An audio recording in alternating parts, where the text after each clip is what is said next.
Yo, what up, word? It's your boy Elmo, the University of Humanitarian. You already know we coming in here today. Man, Ra.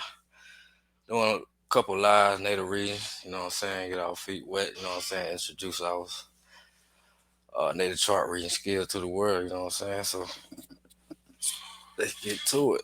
I'm gonna introduce myself. Here on Elmo, the University of Humanitarian. You can reach me on Facebook at University of Humanitarian. You hit me on YouTube at University of Humanitarian.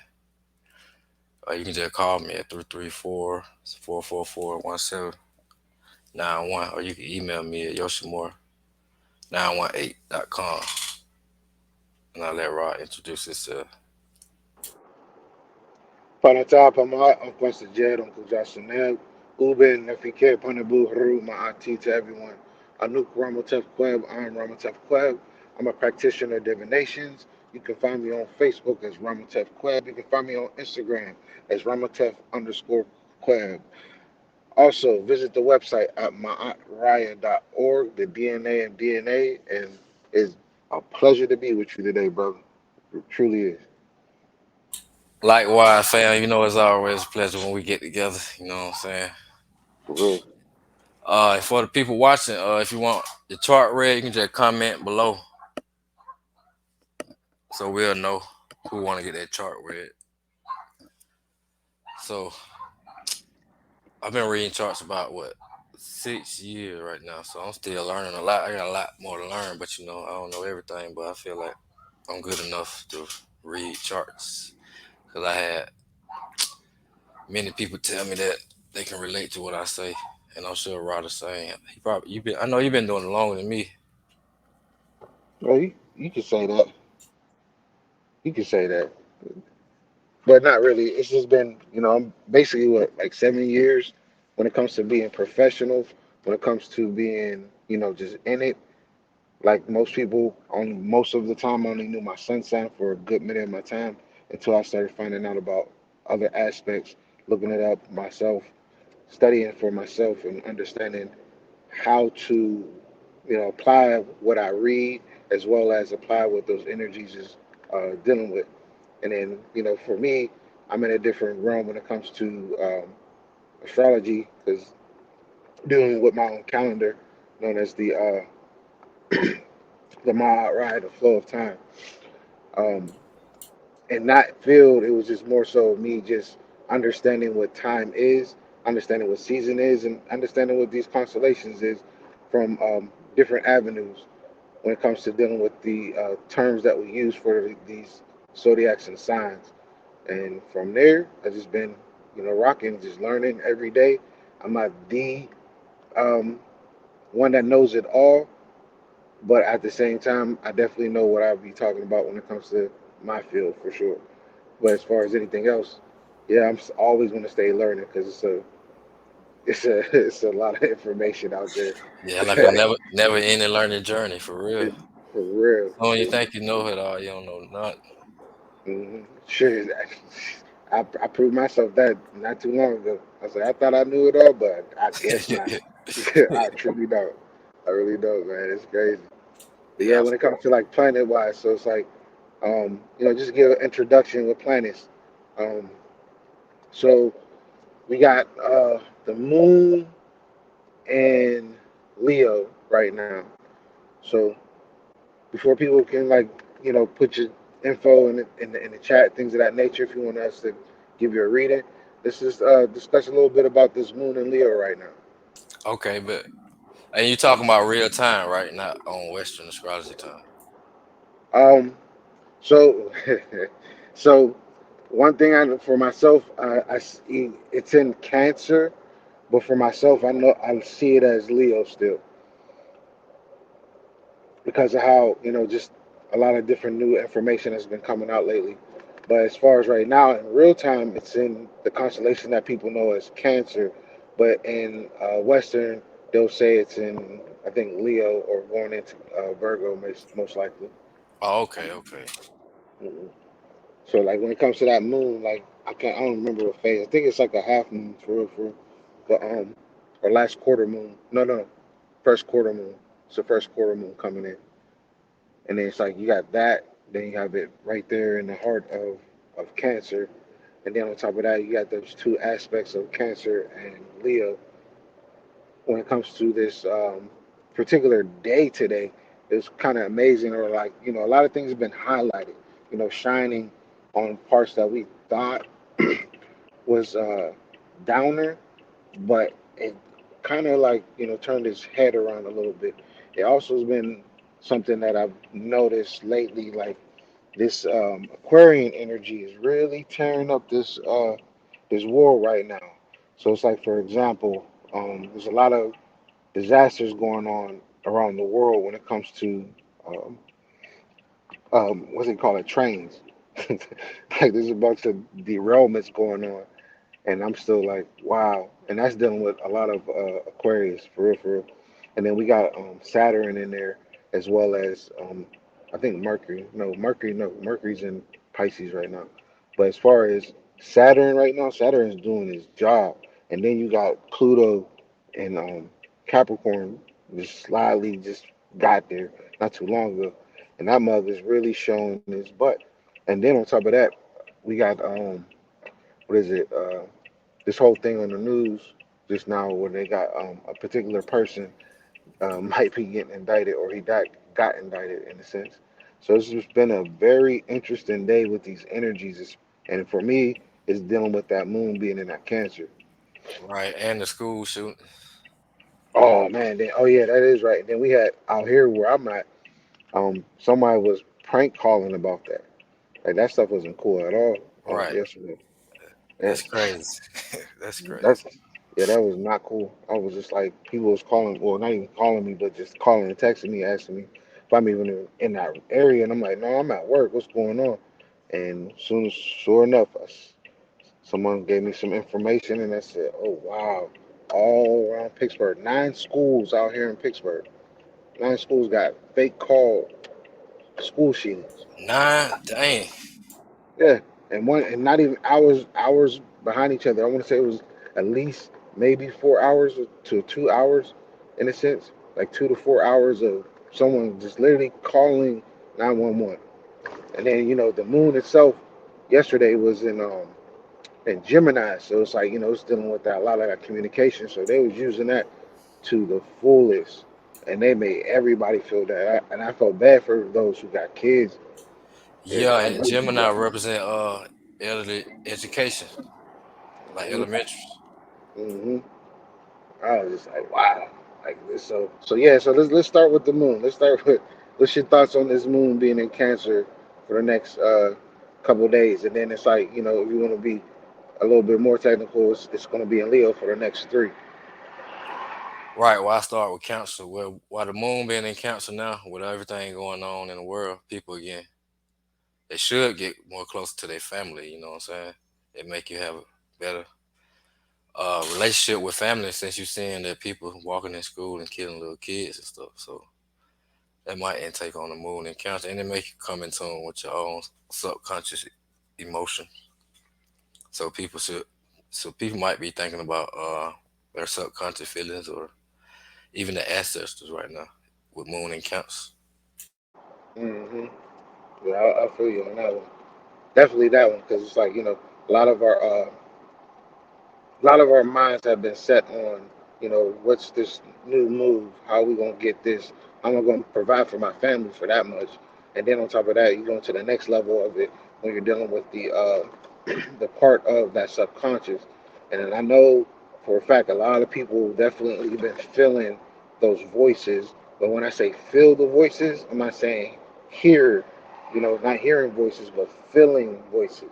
That feeling that you get, like you feel like someone's calling you, or you feel like a spirit is calling you, you feel like one of your ancestors, in a sense, like one of your shrine is calling you. Like this was definitely a type of feeling, especially for myself while I'm on the road. I just couldn't figure it out. I ain't even gonna lie. I ain't even gonna lie about that. And you know what I'm saying, dealing with the moon and Leo, same thing basically. Everybody thinking about the kid. Well, the main focus should be on their kid right now, with all this happening to like kids. So a lot of people probably focus on their kids' safety, or is their kids safe to go to school, or just primary focus on their kids. You know, the moon is the mental and subconscious mind. So that's probably where a lot of people minds at too. And you know, a Mm-hmm. lot of people feeling emotional behind the kids, tragedies. Mm, So what I'm doing right now, I'm looking at see like what are certain aspects with the moon right now. So we can just go in on it a little bit. So right for the moon right now, we could say it's semi-sextile Saturn, and then that energy that Saturn's dealing with is approaching. So it's like an inward thing. You know what I mean? So it's like sextile moon with Saturn. What's your feelings on that? Moon sextile and Saturn. Yeah, moon sextile Saturn. With the moon Saturn aspects, they give us like being responsible for our family, like being more responsibility behind family members, Mm, responsibility with coming to women, or just being responsible for our own emotions. mm, Which Saturn represent responsibility and the moon represent emotions. mm, And some people can feel some type of way toward government, bad or good. You know what I'm saying? 'Cause Saturn represent the government.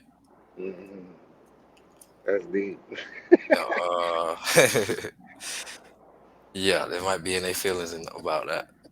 But let me see what else Saturn is about. Older people's inside their family too, the elderly within the family or within your household, or just taking care of responsibilities in your household might be a little easier for you right now. Hmm. Hmm. Yeah, I agree on that one. Cause like with that sextile part, and then it's like a lot of it's like stuff that's like um, approaching people with a different type of way of dealing with their emotions, especially when it comes to a part of Saturn dealing with being in Aquarius right now. So it's like you have that family, community. You have also that um, basically the structure of certain places, how people are feeling this inward feeling of like something's got to change, or I feel kind of moody right now, or more so like what do I need to do to like break a certain habit? You know what I mean? Like those type of feelings that we're getting. And then when it comes to like the moon, like when it comes to feeling, it's just like more so where you putting your energy into to cause those emotions. What structures would a person need to develop to place themselves and their energy or their or what they call that erotic energy in a sense, like just real stagnant at times. And then you go to the like the aspects of the animalistic part of it. You know, the crab in the barrel type of thing. You know, the crab is in the barrel. Saturn is basically, the barrel. Yeah, right. I feel that, bro. Yes, sir. What other type of aspects going on? I ain't having any read today's chart. Yeah, I'm just now doing it now. Now we got. I can pull it Uh, up, share the screen if you want. Well, they're gonna be according to Western though. So I got mine's up right now. Well, I don't know how I can share it though, but I got mine's up right now. But so the next one we got is Moon, Trine, Neptune. Moon, Trine, Neptune. What's your feelings on that? Moon trying to Neptune. A lot of people feeling compassion. The moon represent the people Mm-hmm.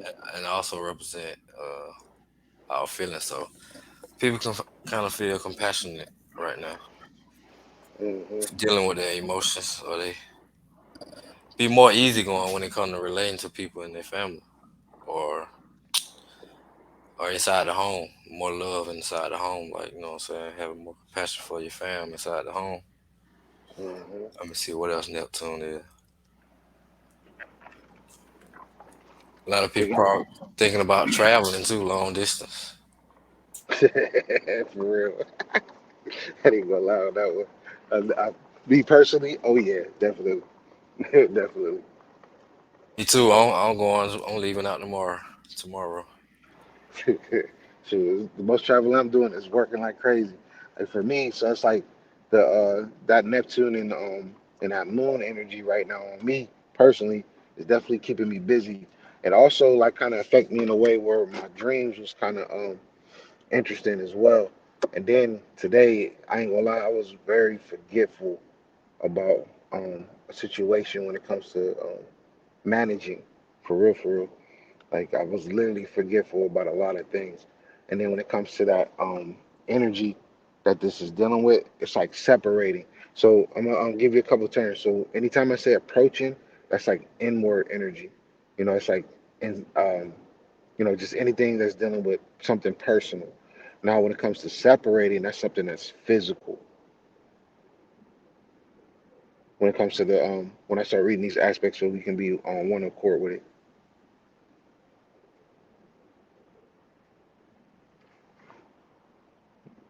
You hear me? Oh, I was on mute. I was muted. Carmen Dynasty said, "Are y'all doing specified reading? Will I get the job? Will he marry me? Will I have kids, or just general reads?" So we can do all that to be honest. Yeah, we're doing it all. Whatever we feel and whatever we see, that's what we're gonna say. Yeah, right now, So, just to fill up time, just we're just gonna go over some planets aspects, and then I know yeah, for a fact people are gonna vibe with it for real when it comes to the particular topics. You know what I mean? right. It's just gonna be a short summarize of the chart, summary of the chart. It ain't gonna Hmm. take too long. Cause a reading take time and effort and energy. Hmm. Hmm. So, and then let's go back to the Neptune. So Neptune's in Pisces as well. So you got that part going on. So it's like, and it's separating. You know what I mean? It's an energy that's separating between the Moon and Pisces trine.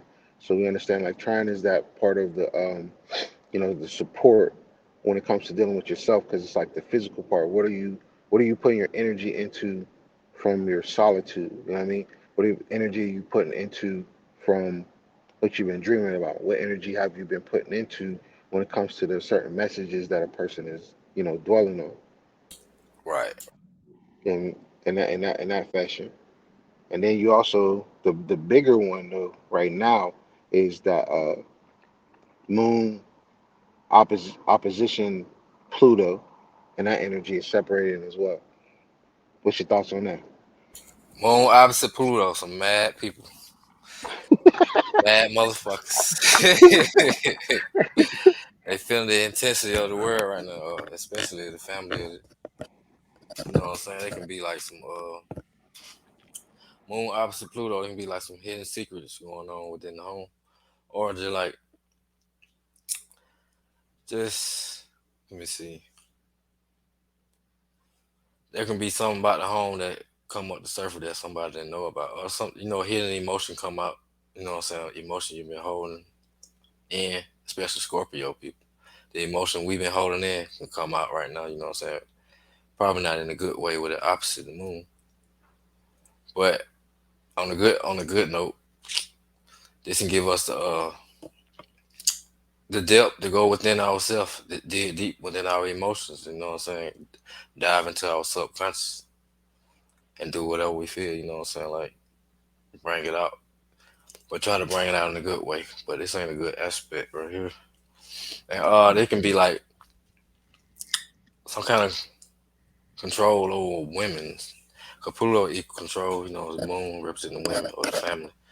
So it's like some people might not have the control they used to have when it comes to like the house or with their Mm, mm, I like that. Yeah, I can see that too. I can definitely see that. I like that.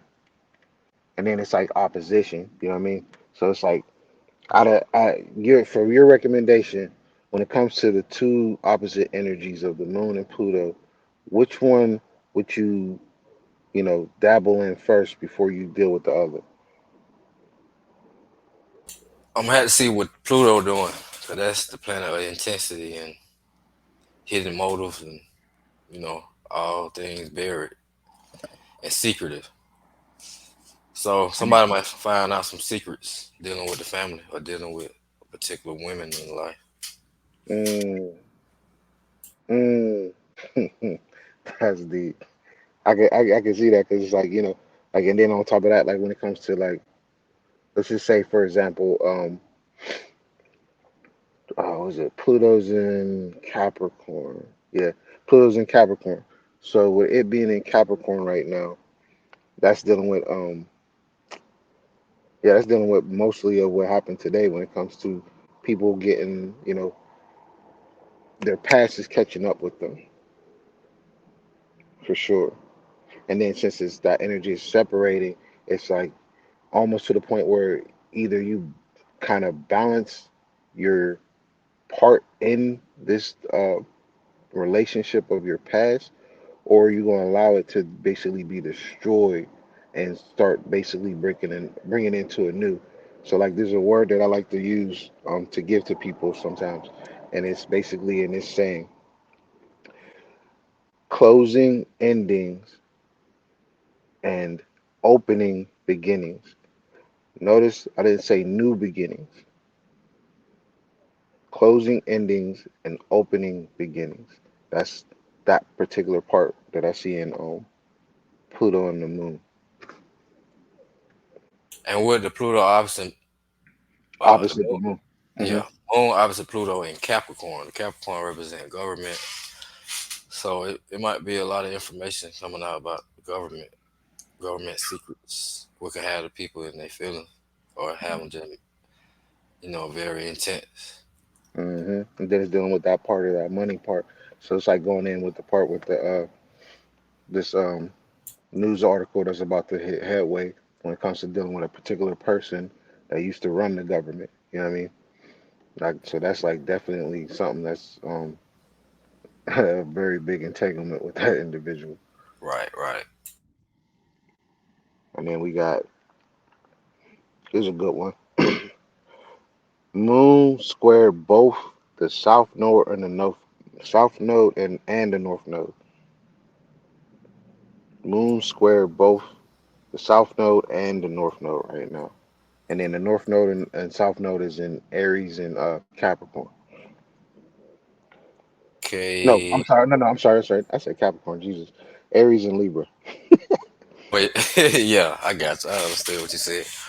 But the moon square in the nose can be like mixed feelings when it comes to like the direction in life. 'Cause North Node represent where we're headed in life, and South Node represent where we been. Or some people like to say North Node is the life purpose, and South Node is what you came in this life with. So it's like the emotion don't match where people are headed right now. Is the moon in the second house? Um, hold on. Let me look. Let me look real quick. So the moon, actually, no, the moon is in the ninth house. Yeah, the moon's in the ninth house, and then the north node is in the seventh, and the south node is in the first. Oh, it's a lot of people confused about what to believe in right now, because it's so much information out here, especially if you're an old Christian right now. You kind of question your beliefs right now. And moon square in the nose. The family might not agree what direction you're going in either, especially when Hmm. it comes to your beliefs. 'Cause like some people stuck in their ways, especially older people, and Hmm. it take a lot for them to change, and they can be Hmm. affected them too, because all the thing they believe their whole life, they come to find new information about it because it's so accessible right now through Facebook and Google or whatever you want to use, and that can cause some mixed feelings, like Pluto opposite the moon, Hmm. make you a little bit intense towards your family, or Hmm. secret hatred toward the family because of their belief system or the way they direction they headed in life. And then as I'm looking at the energies, right, like all the aspects. So this is interesting. So both the south node, north node, Pluto, and the moon are making a whole grand trine right now. Say that one. Say that one more time. The south node, north node, Pluto, and the moon is making a whole grand trine. So it's like a grand trine is like a big. It's like a kite in a sense, or like a big square that all of them are like connecting to each other in a sense. So it's gonna Right. draw like a big, it's gonna draw a big square or like a big diamond within the chart right now, within all that opposition that's going on. Whoa, that's heavy. With Yeah. Pluto involved with these nodes, it's like a lot of people are heading in that direction of the occult and with all the hidden information. And then Pluto's in the third. Pluto in the third, well, that Hmm. means a lot of people are heading toward the stuff they're learning about the occult. 'Cause Pluto is hidden information, such as the occult, and they're trying to know. So the whole universe is headed toward a new level of programming when it comes to information, Mm. especially information about the hidden thing what we once didn't know before. Because a lot of stuff coming to the light. Mm. And then we got what else is Pluto hitting? What else was Pluto hitting? I mean the moon hitting. And then also, the moon is conjunct the MC. So like yeah, you was spot on that one. Spot on. And then it's the and then conjunct Lilith at that. Conjunct MC, uh, it's gonna be because the moon is like kind of like Mercury because it's our mental way of thinking, Hmm. subconscious way of thinking, and that subconscious the fourth house like the eighth house too is like what buried deep within the subconscious or something that not very visible. So it's in the tenth house. It being visible, everybody can see it. Hmm. Yeah, because the Lilith, yeah, Lilith's in the 10th and the MC's in the 10th, while the moon is in the ninth. Little day can be kind of dark. Everybody probably saying like the dark nature of ourselves. You know what I'm saying? Which ain't a bad thing. Hmm. You know, it's just duality. Mm. Mm. That's yeah, that was a big one right there. And so let's go with the sun now. So the sun is conjunct Jupiter, and they are in Pisces in the sixth.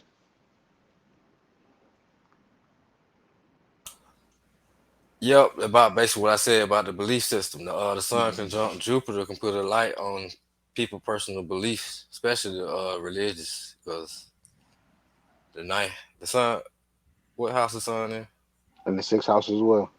Oh, yeah, sixth house, and sixth house gonna be what daily routine. So, and let me see what else sixth house is. It's house of work, you know what I'm saying, or house of rituals, or what we do daily, or what we like to do as a hobby or whatever.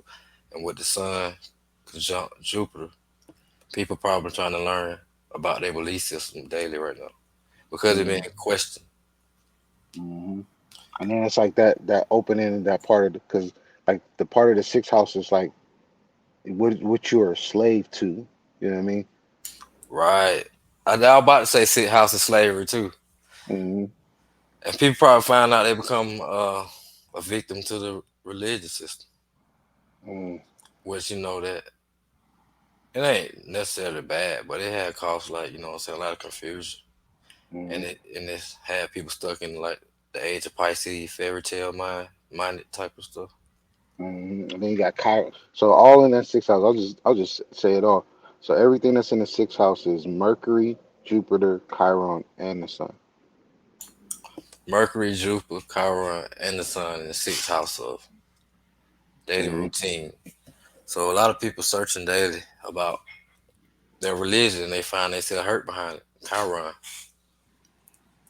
Mm. Because it can't hurt you if you believe something your whole life and you come to find out it ain't true. That part. That part. And it's like But that whole healing, and it's like that work therapy, and then on top of that, sixth house deals with health, so it's like a whole bunch of mental health issues are developing in a lot of people. right. like they got the chance to, you know what I'm saying, overcome that hurt with Chiron there. Chiron gonna Mm-hmm. hurt, and but you got the ability to heal from that hurt or learn from that hurt. And when in Virgo, you steady working towards it to perfect it. So a lot Yeah, of because you people, said that shadow part of it. Because that shadow part of it's in the 11th and 12th house. right? A lot of people researching Mercury. A lot of people researching about their belief, Jupiter, and the light coming to it behind all their belief, the sun, which he called hurt, Chiron. And they probably feel like they've been a slave to the system, like a lot of people is. Mm-hmm. You know what I'm It's like saying? that whole awakening. It's like almost like the awakening in that time. Like people were feeling like, yeah, it's time for me to like sit back for a little bit. Let me literally reassess what's going on.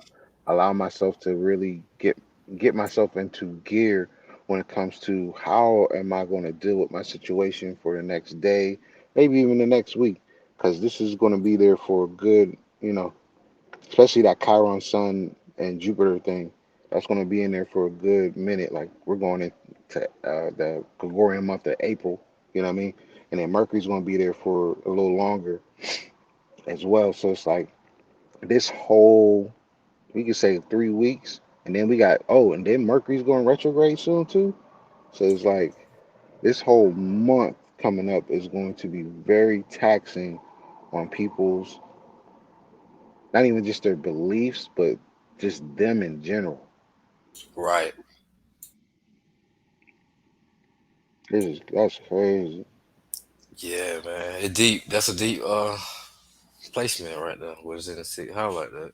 Hmm. And a lot of people probably focus on their health too. Like you said, sixth house is the house to health. So a lot of people probably doing research and learning about what they can do to better their health. So especially they mental, especially they mental. For I ain't gonna lie. Right, And then it's right. like when it's dealing with your upper body parts, because for like Mercury in that sense, it's dealing with that area of your of the limbs, like as you described before, like everything that's dual. So you got that going on. Then you got Jupiter that's dealing with people's muscles. Then you got the Sun, which is dealing with their heart. Then you got Chiron that's dealing with like that part of the medicine that needs to be administered. So a lot of people, now I'm not professional in the part of what is called medical, but when it comes to the medical astrology, it's a whole different ballgame. So in this particular time frame, yeah, like must definitely got to work on their immune system for sure. Right. Yep. With this placement right here, it can cause some sickness too, for real, like a new disease or something coming up or Shoot, I whatever. was just talking about that. I was just talking about that a couple days ago. Actually, I was talking to shout out to Femi Lola. I was talking to her, and it's as soon as we was just like just chopping it up about a couple things, a whole Apple News thing comes up and talking about it's a new strand comes out to hit the wave and all this other stuff. I said, oh, this is wow. Oh man, it's crazy. That was that was 3 days ago. Damn near 3 days ago. Yeah, that was about 3 days ago when I had that conversation. And then just seeing it, it's like, ooh, yeah, might wanna for me personally, I need to probably cut off the chips for real, for real. Yeah, I was thinking about going on a fad Monday. Hmm. I know, Yep. that's what exactly we was talking about too, going on a fast. That was how the topic started. Yeah. Right. So if Right. people who's listening and listening later, it's time to do a fast for sure, for sure. This will be a good time to do it. Yep. Definitely a good time. And Where then you we say got Saturn at? all right. So Saturn, Saturn and Neptune's in the fifth. One's in Pisces, the other one's in Aquarius. Okay. Yeah, it's That's a like good time to fast though. You know what I'm saying? With all those placements in the sixth house, give you that ability. Depending on what Mars is at. uh, Mars is in the ninth house, in Gemini. Yeah. Yeah, you can fast because you got Mars in the ninth and Jupiter in the sixth. So they Mm-hmm. give you the energy to complete the fast Mm-hmm. universally. Let's see what is it. No, it's not doing that. Mars is basically hitting. Um, Mars is hitting Saturn and Uranus. It's trining with Saturn and semi-square with Uranus. Yep. Trying and Saturn they give you the discipline to be health focused. Uh, uh Semi square Uranus. Mm-hmm. That's just showing the sudden change. Cause when you fast, you got a sudden change to everything, or sudden Mm-hmm. stop everything. You feel me? So that Mm-hmm. creates a sudden change. But that Mars trying that Saturn give you the discipline to overcome the your habits with the sixth house. Mm. That's like yeah, that's yeah, yeah. I'm gonna take that in. I'm gonna take that one in. And then they got Mars is also oh that's crazy. So Mars is trining the AC as well, and it's also trining the South Node, but it's sextile the North Node. Yup, that for to do, that for to give you the energy to complete whatever purpose you're headed towards. Because Mars give you that energy, that ambition and that drive to do something. And when it trying that North Node like that, it give you the ambition and drive to towards your life purpose and whatever direction you're headed. Because like for me, when I'm looking at my chart, I got the Taurus rising, so everything everything's basically in my 12th. What is it? My 12th and my 11th house. That's where um all those placements are at when it comes to the Pisces ones. When it comes to the Sun, Chiron, Jupiter, Mercury, and then I got Uranus and Venus in my first no my 12th house. That's deep. Oh yeah, bro, that deep. So that But means for me, I had stopped smoking weed, so uh, I had like vivid dreams every night right now, for real. Versus when I used to smoke, I had badly dream. But now every night it's like a movie. shit. That means you about to collect all what they call that a whole bunch of downloads for real. Right, right, right. Because it's like, well, yeah. So this is because I'm trying to think. Yours is what's your rising? I'm gonna leave Rise with Venus in the 12th house. So basically, I'm looking at your chart. I'm basically just looking at your chart right now. So all these placements that we're talking about is like your chart right now, for real. So Oh it's like yeah, everything. So all that's in your for you, it's all in your six and all the Pisces parts is fifth house all the way to the sixth. right. Yep. Basically dealing with what we just talked about those habits. Mm-hmm. Yeah. Mm. I need to think about what mine's is talking about because mine's is so as I put it together, mine's is from the 10th to the 12th. No, 10th to the what is it?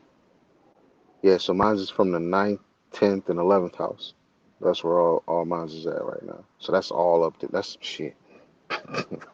That's a ooh wow. Okay. So that means all that is basically hitting my natal Saturn and Pluto. All that's hitting my natal Saturn and Pluto right now.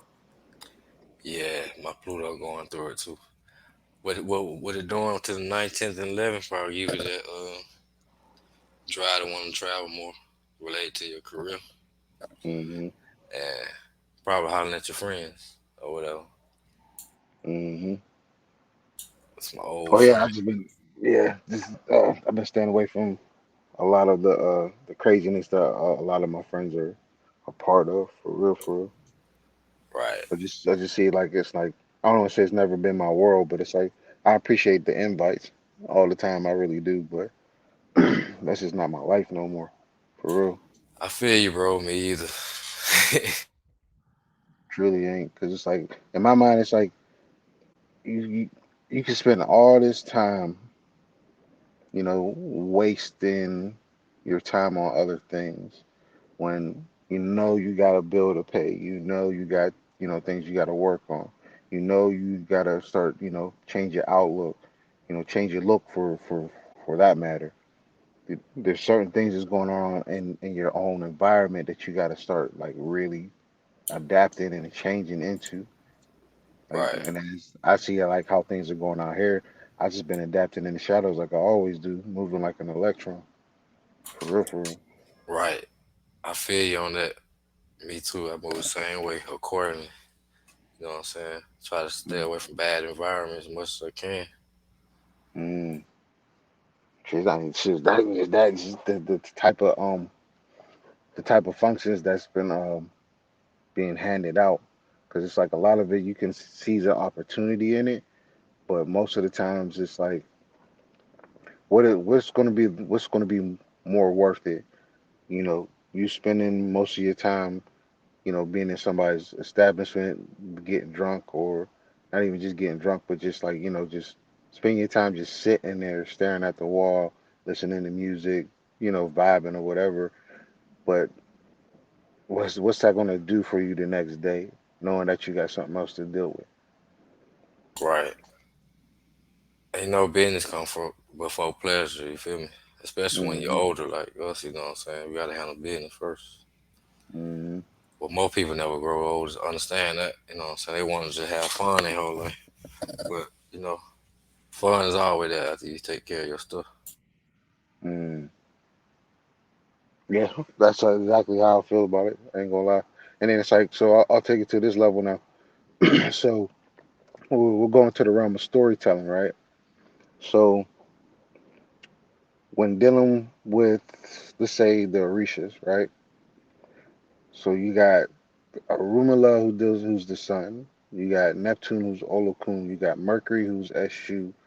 You have Jupiter who is Obatala. So when you got these particular deities in these particular zones of Olokun's house, how would that? How would you take that? How would you take that in? Like Arumala dealing with a lot of the aspects of Leo, but we're dealing with the realm of also, a divinator.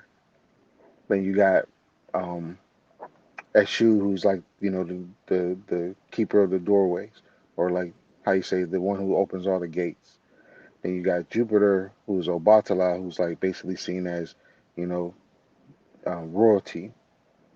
So you got royalty, divination, gateways. And where they at now? You saying they Oh, and they're all in Olokun's. They're all in Olokun's house, and the Olokun deals with the deep depths of the waters or the oceans, and they're all in the deep waters of the ocean. So when it comes to the like a storytelling in a sense, you got a divinator, a king, uh, a person who can go through any dimensions at will, and the person who runs that world. right, right. I'll let you speak on it further and I'll catch up with you because Mhm. I still So it's gotta get like, familiar with these names. okay, so it's like you got that. There's like a whole little story. It's like we'll start with Mercury. Mercury's like about to leave this depthness because it found the way to the exit. But you have, the one who's the king who's basically looking and, reorganizing or dictating things that's going on. Then you got the divinator who's just there to basically see what is needed of me to help, or what is needed for me to shine light into certain topics. And then you got the person who rules it, whose rules are all his. You know what I mean? So it's like it could be it could be a way of, when we was talking about earlier, like it's all dealing with the part of how deep are you in this rabbit hole? How deep do you want to go? Because when you get there, it's going to keep going and going and going and going, because you're coming to the depths of one's soul within this person's nature. So it's like a whole little, journey. It's like a journey Right, right. dealing with your mind, then a journey dealing with, how lucky are you really? You know what I mean? How much of this time are we taking for ourselves to actually do our work? And then on top of that, how far do I really want to go when it comes to my own world? Or how well do I know it? You know what I mean? Right. Yeah. It's just like, just there's certain things to like ponder on when it comes to this particular round that we're speaking on. Because it's like just like earlier, me just giving you information, and then you know the depthness of it is like it can hurt a person's feelings. You know what I mean? So it's like how smart am I for doing that, or how lucky am I for allowing this to happen. Then on top of that, when it comes to what I love to do, which is in the realm of divinations, it's like how much of this can I improve, and then how much of this is really coming from within versus me just wanting to be like, oh, I'm that dude, you know what I mean? Like this is my world, I can run it all Hmm. through the times, but it's like how deep do I really know my power, let Right. alone my Right. gifts? You know what I mean? Let alone my gifts. And what is in water, like it says in all that water, it can be It's all connected that to work. our emotional subconscious field. Mm-hmm. Yeah, and then it's like we're dealing with the depths of the ocean. You know what I mean? So it's the deeper parts, the parts where the angler fishing, the cuttlefish, all these little creatures we don't even know about. You know what I mean? But freaking space. You know what I mean? Yeah. The depthness of space. Like how well? I'm not even how well. How much are we willing to travel within ourselves? How deep do we want to go beyond our soul? How deep is it for us to even reach our soul? You know what I mean? Yep. Yeah, I feel you, fam. And then you got that Neptune, so it's like, it's that whole communication. What about your environment, or not even just your environment, but what about yourself, like truly within? Like how well are you listening? Right. Like, are you listening to nature? Are you listening to the wind? Are you listening to, dirt crumble or rocks fall The or waters. hmm Listen a to the stream? waves in the water. Yep. hmm Like, what is it? What does those crashes mean to you? That's the realm that I'm thinking of when it comes to dealing with this particular one, because we're in it. We've been in it since March. Been in this particular realm since March, and it's going to keep continuing to the next month. And then then we go a little bit further. Then you got this, Mercury as shoe, basically about to go right back in there. What's the significance of a person who can go anywhere at any time? What's the significance of him wanting to go back? Because it's like, we always say there's a lot of danger in the water, but it's like what's the part of your mental that makes you feel you need to go back or deal with this particular person? Because we all know what happens around Mercury retrograde. To be honest, you know what I mean? Yep. A lot of miscommunication going on, Hmm. misunderstanding. But it beneficial for some people like you. You got Mercury retrograde in your chart, right? Yeah, yeah. So with Yeah. me having it, it's like more of like a benefit thing, but where it's at for me, it's going to be like the shadow side, which is dealing with my fifth house. Yeah, my part of my fourth, maybe my fifth. Like it's like going from the shadow parts of my fourth house back into my fifth house, or no, opposite way. No, no, no, yeah, opposite way. So it's going from my fifth all the way back to my fourth, Oh, and then it's gonna go back. Like I'm talking about the shadow parts of it, because right, that's where right. that's where that. And then on top of that, that Merc, all the majority of these planets are closing in on my natal moon. So it's like a lot of this is more so a lot of my a lot of functions for myself. I really got to start applying it. Like as much as my energy is and how much I have stored in me, I'm pretty much probably need to like sit the heck down. I probably do need to sit down because I think I'll end up hurting myself because that whole shit, all that shadow is done with my health. You know what I mean? Like I can feel like I can do anything, but if I don't take a seat down pretty soon, I can probably hurt myself.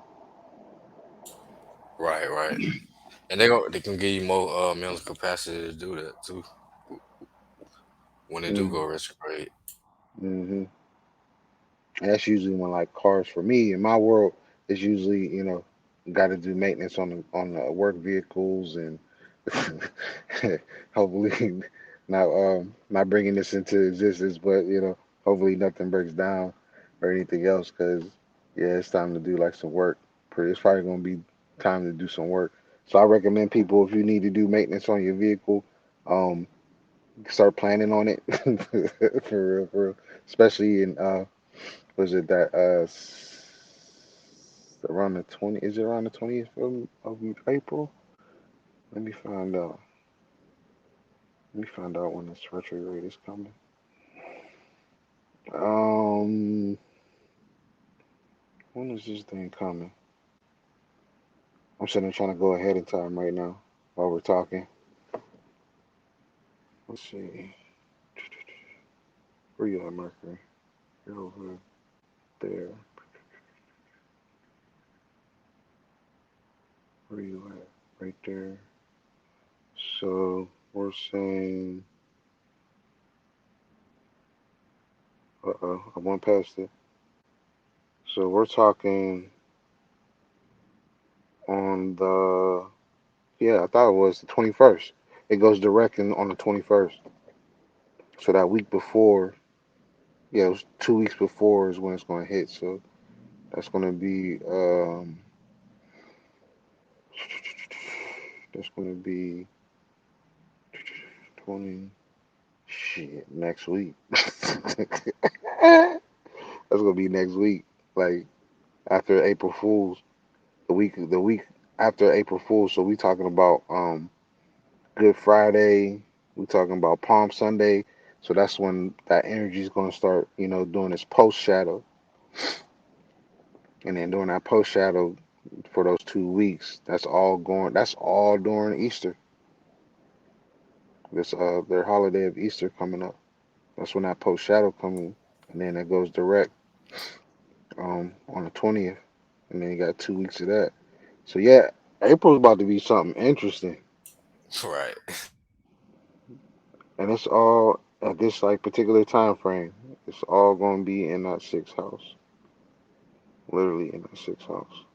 So depending on where it's at in a person's chart, so it's like depending on where Mercury is in your natal chart, yeah, that mug is going all the way back into Pisces, going all the way back in Pisces. But it's for to other people it'll be in Aries in a sense, but it's going to be in Pisces.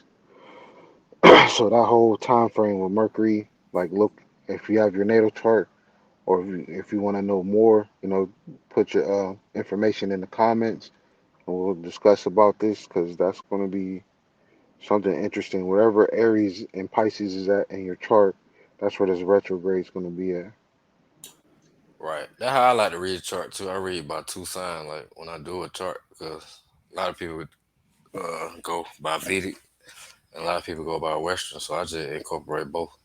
hmm I ain't gonna lie, I be trying, but I be seeing too much. So it's just like, yeah, I'll just deal with I would still deal with the field of the placements, and it's like one thing that helped me read a chart a lot easier is like clockwise and counterclockwise. Because most of us read it counterclockwise, but most of us don't read it clockwise. So it's like you got that clockwise motion, which is like starting from a starting point, going all the way in. So it's like it's going in a different direction. So it's like Mercury to other people will be in Aries, but when you're going clockwise, it will be going back into Pisces. Then when you're going counterclockwise, you would read it basically it being in Aries or Pisces. You know what I mean? So it's like the clockwise is like dealing with where it's actually at. Counterclockwise is like what's the what's the certain type of placement.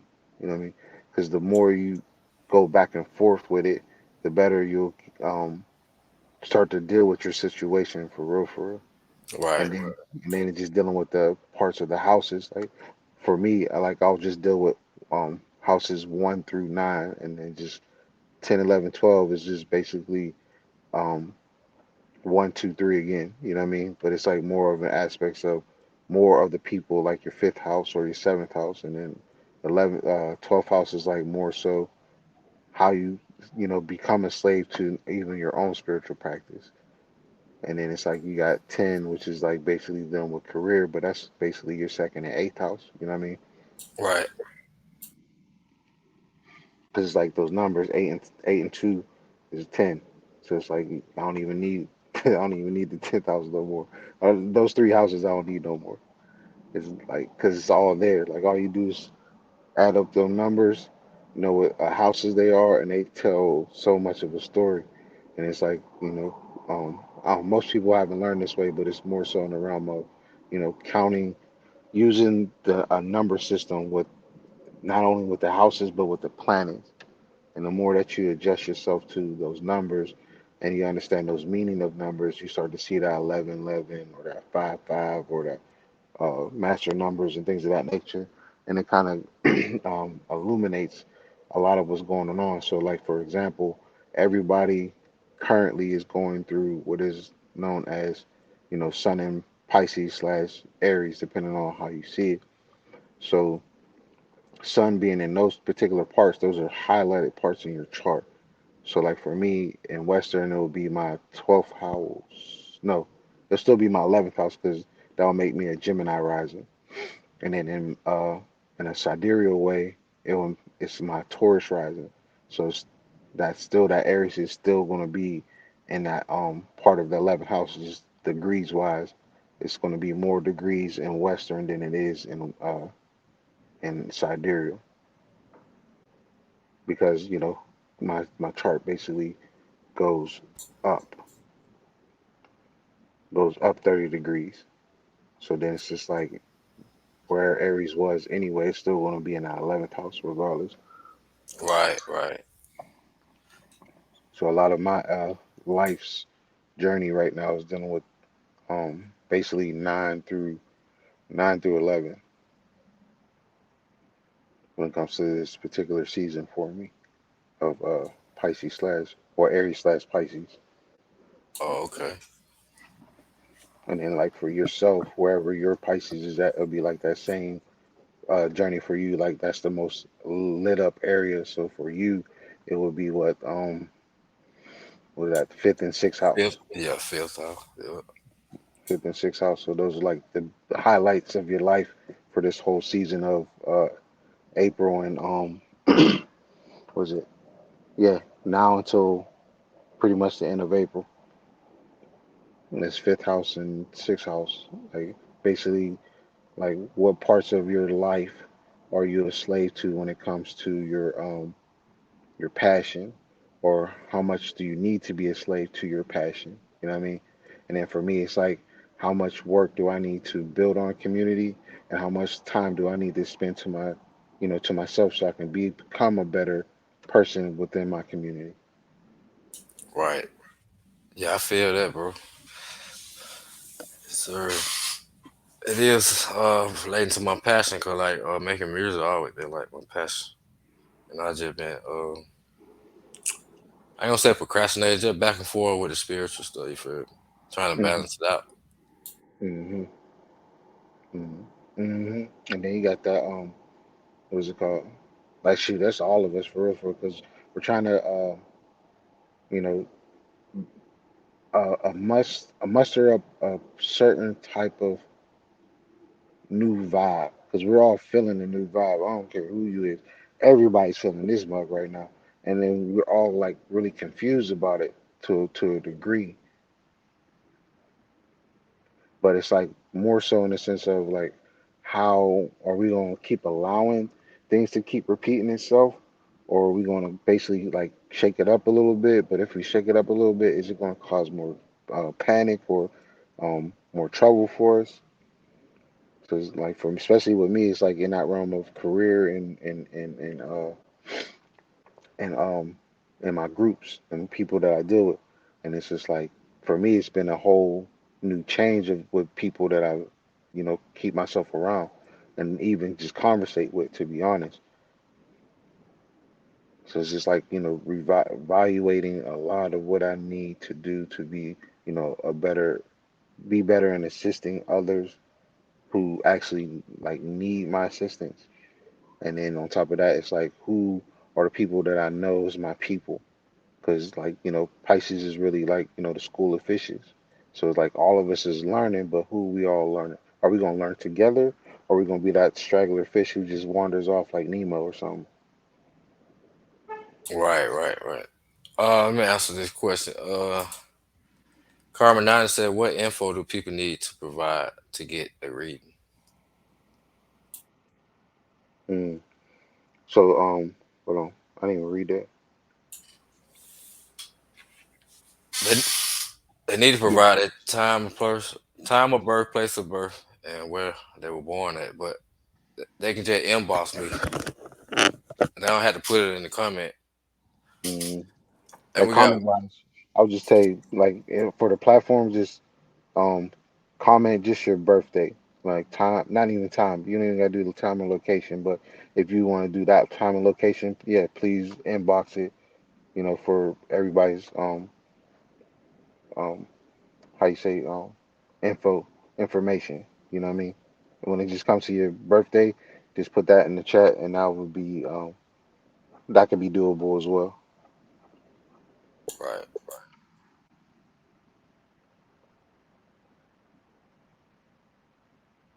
All right, so yeah, what's that? Davita? Yeah, Davita. If you want to get your chart read, just inbox more, and if you like, we can like talk about it while we're on the line.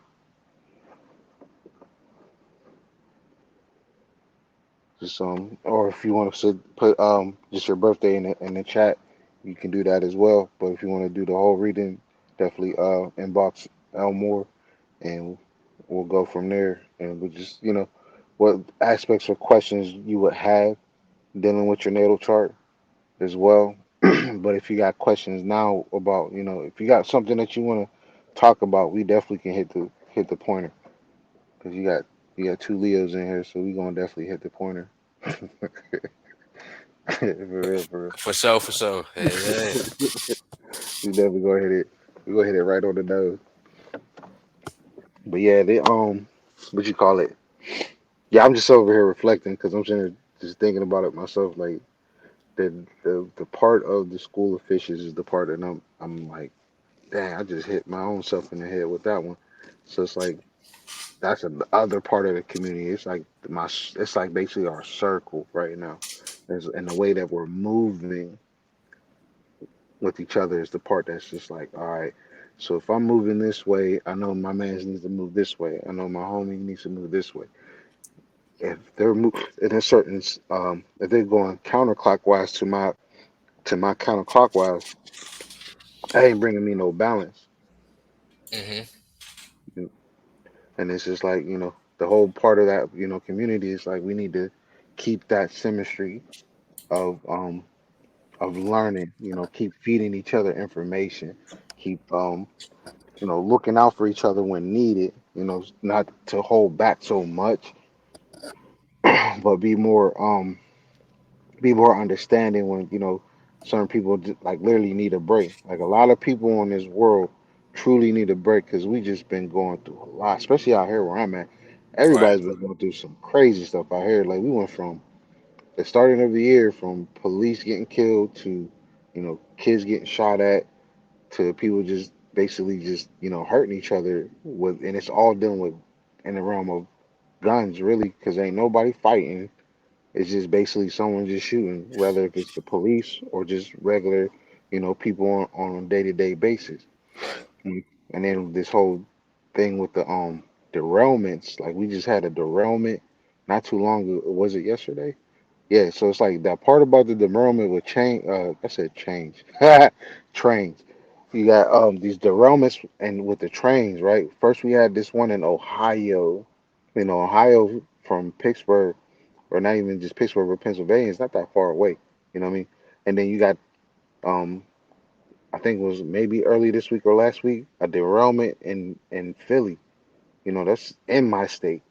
And then not even about maybe an hour and a half, maybe an hour away from where I reside at, we had another derailment going on, and then you had this other thing where I forgot what other state that had it, but they had a derailment with a train that was full of ethanol and a couple other chemicals and things of that nature. So it's like, from my way of seeing it and my conspiracy mind, I'm like, yo, there are certain people up. They're basically attacking our health for real and literally putting it in the sky. And then not too long, we just had rain.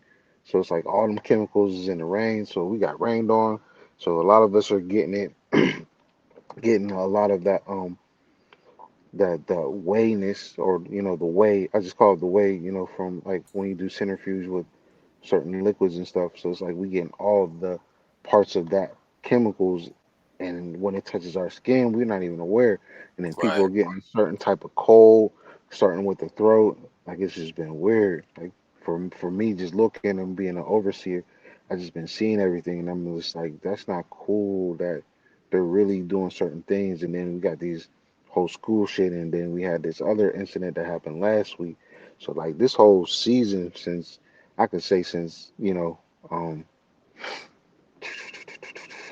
I can say since February, like things have been turning to a whole nother level. And then soon as Pluto went into Capricorn on the spring equinox, it's really been getting turned up. And then that Saturn, I'm like, I know Pluto's the one that's destroying things and our benefits for more so, and people are starting to you know get this different information, or just connecting the dots to a lot of things.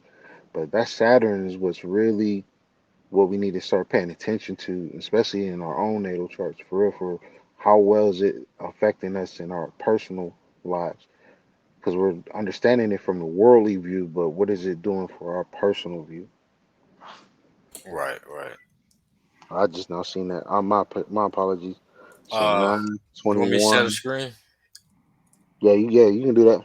Oh yeah, I'm gonna ask you what you want me to do.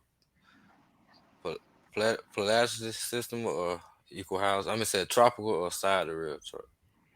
Um, why do or for to like to have an accuracy like placement, you would do Laharia equal house, but we do tropics equal house as well. Equal house. Yeah, just equal house is a lot easier. All Well, right, it's not even a lot easier, but it just makes a lot of sense. Because right, that's really the 30 degrees, you know what I mean? Not the signs itself, but that's the real 30 degrees, if that makes sense. right. Well, I'm about to share my screen and show it real quick. hmm 921, so she's Virgo. You just missed the Leo's mark. Yup. Just missed the Leo's mark. Oh, let me see. I can't see this. Too small. Let me make it bigger real No, no, quick. I got it. I got it. I can zoom in. So yeah, she's a. All right. So for your placements, you got it all in your transit wise. Everything's in your fourth house, third house, if third house, and Saturn. Oh, you coming on a Saturn? She got a Saturn return. Yup. hmm So I already know your life is on something. And then you got a natal Saturn retrograde too.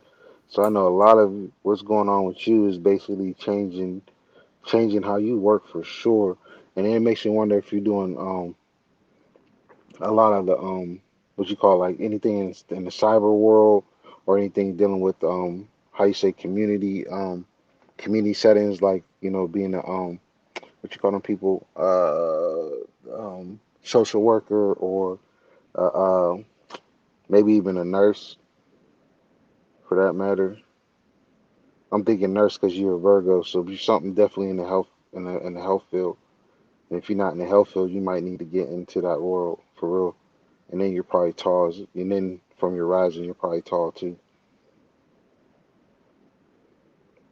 And then we got Mars, so that moon, and then you got natal moon Mars too, right where the moon is at too. So yeah, so partners.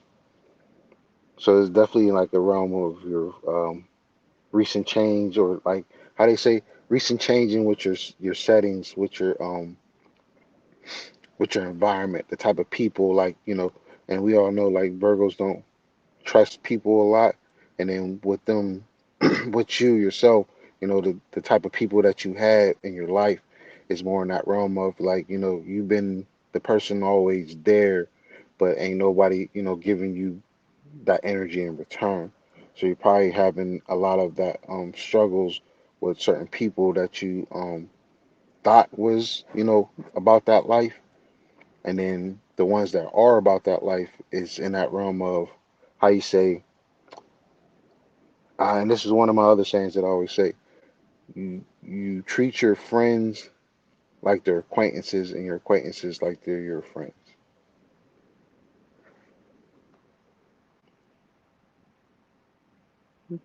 Very big help, very big help in a lot of areas in her life. But yeah, makes me wonder if you're doing marriage counselor too, or doing anything with counseling for real, travel agent, or dealing with. Ooh, and then you're Pluto and Fucus too. So you definitely have a lot of secrets with her. She definitely got a lot of secrets. But yeah, I'm gonna be quiet for a little bit. All right. I say what I see on this chart. Sagittarius rising. Sagittarius deal with the body, so she probably like to travel a lot. I would guess. Mm-hmm. Uh, Sagittarius rising with Jupiter in the 10th house of Virgo. Mm. She might travel a lot, dealing with her career, possibly. Her career probably involves traveling, or she just like to travel just to get away from her Mm. career, probably.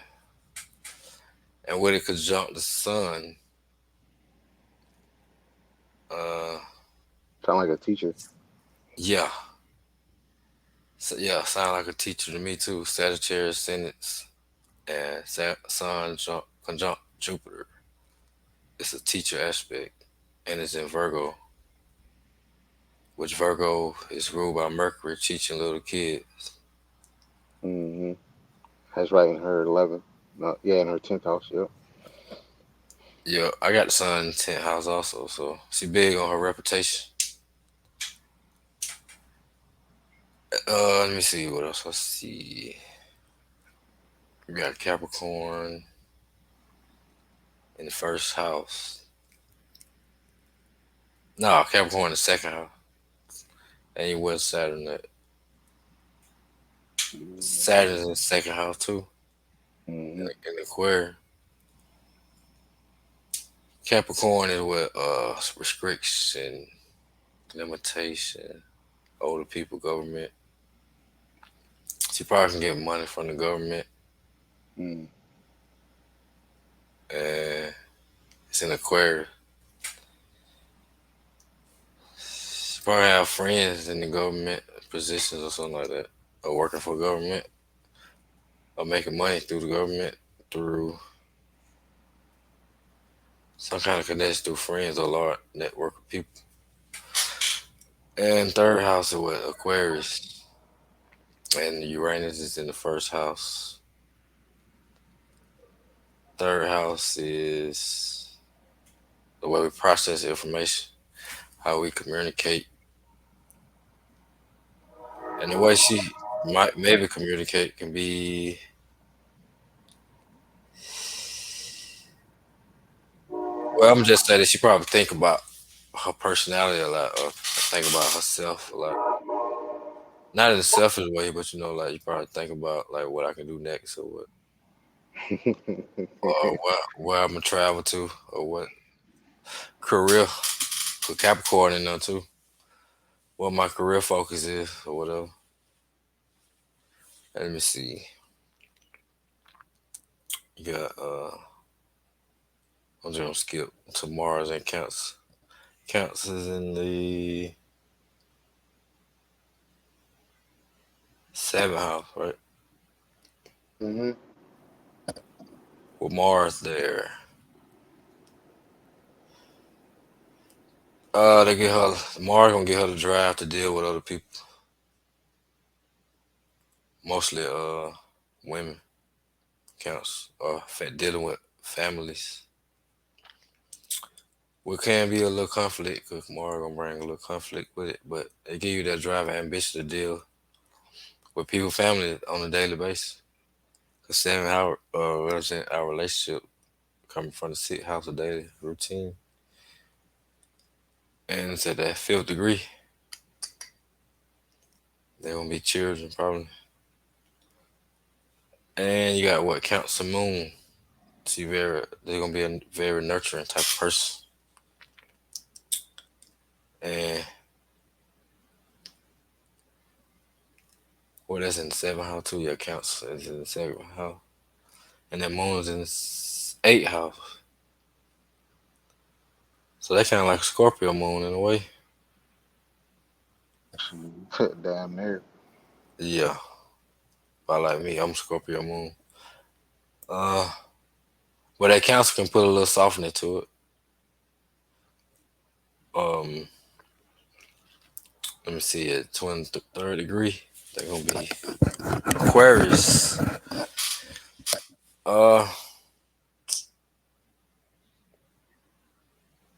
You see, the moon is in the eighth house, so she got a deep psychological mind. You know what I'm saying? Deep subconscious mind. What is in that eighth house, and the family probably witness a couple deaths or something. Cause that moon in the eighth house ain't a pretty one. Especially with that Mars there too. Right, right. So, what she got? Chiron in the eighth and Leo. Hmm. I think that the eighth. Yeah, it's in the A. It's in the A. Yeah. Uh, Chiron and Leo be like a little womb on your ego. Somebody probably don't want to show themselves. They feel some type of way about, 'cause Leo like to present themselves, like to show off. And she probably feel like she wrong for showing off. That Chiron right there. And Jupiter in the tenth house. Somebody teaching uh the public. Or what else Jupiter is? Traveling once again for like a career. A person that like to travel. It's in Virgo though, so they gotta be dealing with something with help. Let me see. It's a big emphasis on help when it comes to her career. Might can affect her health. It can be good or bad. I don't know, but or she could just like let me see. Mm, Jupiter in 10th house. That's a good one though. Well, it kind of a good one, but it ain't because it's Saturn house and Jupiter kind of like the enemy of Saturn, I guess. So they can cause some confliction dealing with your career. Let me go get to the sun. I'm spending too much time on it. Sun in the 10th house, big on reputation, big on the respect part when it comes to your like daily habits and routine. That's a need to put a focus on your daily habits and routine, what could affect your career or your reputation. Uh, Mercury in the 10th house, I got that too. Mercury in the 10th house is a boss mind frame. She got it in Libra, dealing with other people. So she communicate well to other people in a professional manner. And Libra and Venus in the 11th house. Uh, it can be the relationship with friends. Let me see what that Venus doing. I can't see. It look like it squaring the moon. Be a little kind of conflict with females, friend, former female friend, probably with a square in that moon in the 11th house and Libra relationship. You got Pluto in the 12th. So you can have some hidden intent, hidden intensity, hidden like repress or suppress. Um, when it comes to Pluto things, Pluto in the 12th. I'm gonna say yeah, the 12th. So they're big on dreams too. You know what I'm saying? They like people who sleepwalk and shit like that. People who have bad dreams, Pluto or dark dreams. But people that receive information in their dream too with that Pluto in the 12th. And it's at 20 degrees of Scorpio, which got more emphasis on. They're like a triple Pluto in the 12th house. Yeah, she can go deep, deep, deep, deep, deep within the subconscious or the collective conscious and gather information if you want to and present it to the public. That's about all I see. I want all around. So I'm looking at her transits right now. So it makes you wonder, like, and then in the realm of her fifth house, right? You got Uranus in that fifth house, um, and then she has a natal, um, what is that? Natal Uranus and Capricorn. So it's like it makes you wonder if she is in that realm of relationships.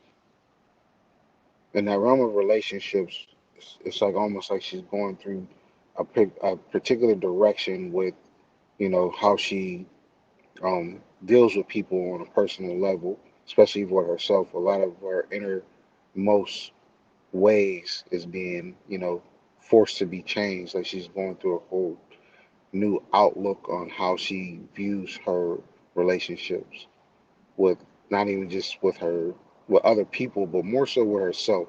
And then with that basically being kind of squared or even semi-squared, it's just more so it deals with the realm of either one of these two aspects. Is it more so in the realm of communication, or is it more in the realm of stability when it comes to, you know, you're changing with your more so with your career? Because like maybe in a sense you might be going through what is called like a almost like a midlife crisis in a sense, especially with the people that she's been involved with lately. Are you like kind of turning away from a lot of the old things? Are you are you indulging in a lot of drinking? Are you going out partying too much? Are you wasting your time or wasting your money on things that you shouldn't be wasting on? Are you not listening to, your gut feeling that you're very good at um, connecting with? And then with that Pluto being in that and Capricorn right now for her, like she's definitely going through a whole new transformation within herself. And then basically, that power that she has within, she's starting to actually realize about it. And then on top of that, when it comes to like, you know, the trauma that you might have endured in an early age because you have that Capricorn in the first house. So it's like in the realm of those three aspects that I've always been talking about with Capricorn. So it's just more so she might be definitely healing from that, or a lot of that is starting to show up with certain family members or certain groups of people that she deals with. Because when you got that Saturn, it's dealing with business, so it's like mixing business with pleasure too much, um, or pleasure with your business too much, or you're not allowing yourself to actually sit back and think on certain things that you can be like truly expanding on when it comes to that seventh house with that moon being there, with her natal moon. Like this is a very deep time for her, especially today. Like things probably could have been going right, but most of the time it's just more so in that realm of, you know, dwelling on, are you good enough, or are you not putting yourself in a position that you thought you could be in, and then what you have in that part of fortune in the what is that, the 10th, yeah, with that part of fortune in the 10th, it's just like more so you hitting that point of hiatus, and then on top of that, makes you wonder if you recently got in an accident too. But I don't know if she's here, if she's here and listening. Nah, she ain't. I actually know that person is my fiance. Huh? I know her. This my fiance. Oh, But word. uh, she ain't been in no accident. All right, But good. what you saying? Y'all correct though. She coming up on a Saturn return though. It's this is gonna be a time for her for real. This is like a whole change. Like she, for the next 18 years, it's about full change, literally. And then if it's that point, if you get married, um, working towards that, like it's a full change. Like it's something that's definitely going to be a good outlook, but it's just more so on values, because Virgos have this thing where it's like they're really hard on themselves, and the more that she's hard on herself, the more it's like, those um, mood swings of just depression, or just looking around and just being, um, how you say, like almost like lifeless at times. And it's just like the more of the outgoing part of it is the part that is more so, how well will this individual um, accept change, accept being, and then with nothing being in that sixth house, that's a good thing. But my recommendation with that sixth house is definitely be more mindful of your limbs, for real, because we know Virgos can be real clumsy too. Yeah. And with a Gemini in the six, there can be chance of research about health related or related issues, or research about or doing research on your making research a part of your daily routine. I don't know about the transit though. I don't know what's going on. Well, no, it's like when we was reading earlier. All we got to do is just put the planets of the places that we were talking about in the beginning, and you just put them in those spots. And it's like, like Pluto's in Capricorn right now. You got Saturn in Aquarius. Then you got, all the other planets: Jupiter, Sun, Mercury, Chiron, all in her third and fourth house. Then you got Venus. Venus will be in her fourth house. Yeah, Venus will be in her fourth house. Uranus will be in her fourth house. Um, and then the moon's in the seventh. And then so basically everything on her chart, it's everything that's from the first house all the way to the fifth, fourth all the way to the fifth, and then the moon just traveling. Every sign, every 2 days is in different signs. So it's like the moon kind of highlights things, but mostly everything that's going on with her is all about transformation from to um, self to her most inner thoughts, which helps her manifest everything above. Right. Well, that Pluto in the first make her wanna be more investigative on her personality, on self or her body. Because the first house represent the body. There could be some Hmm. transformation or change dealing with the body. Hmm. Yeah, And yeah, big time, like big time. Because because Pluto brings a lot of um darkness in that time, and then like with that Capricorn thing going on, it's that how you say it's the being too friendly. It's that because Capricorns are very friendly people, but they're like kind of being weird. So it's like understanding that person's weirdness is the part that she's really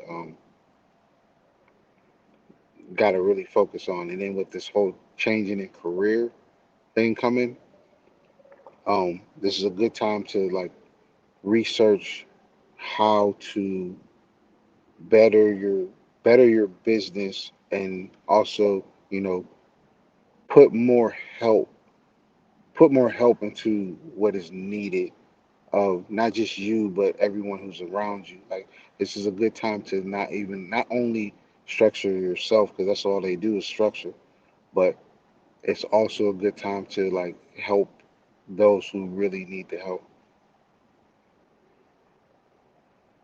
right. And she had a Saturn turn, right? In the Hmm. second house. Hmm.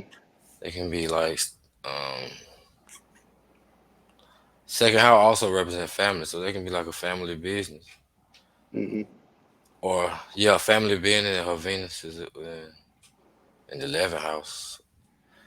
Like promoting the family business online. Hmm. Yeah, that part. Yeah, that part. And that part of that indecisiveness got to go, because her business, that part of fortune, with her having that part of fortune there in Libra, she has a lot of luck, like a stream, a lot of luck.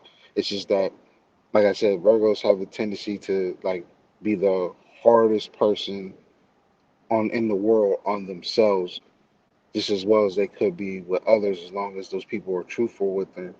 They can, they'll go through anything for that person. But for her, she really gotta truly stop allowing herself to be indecisive in that area of what she can be doing, especially in that realm that can benefit not just her, but a lot of people that's around her. Instead of just continuously fixing things, fix the things that are more important, not just for you, but to those who are literally in her surroundings, because we're dealing with that community setting. Right. And you said all the planets in her second and third house on transit.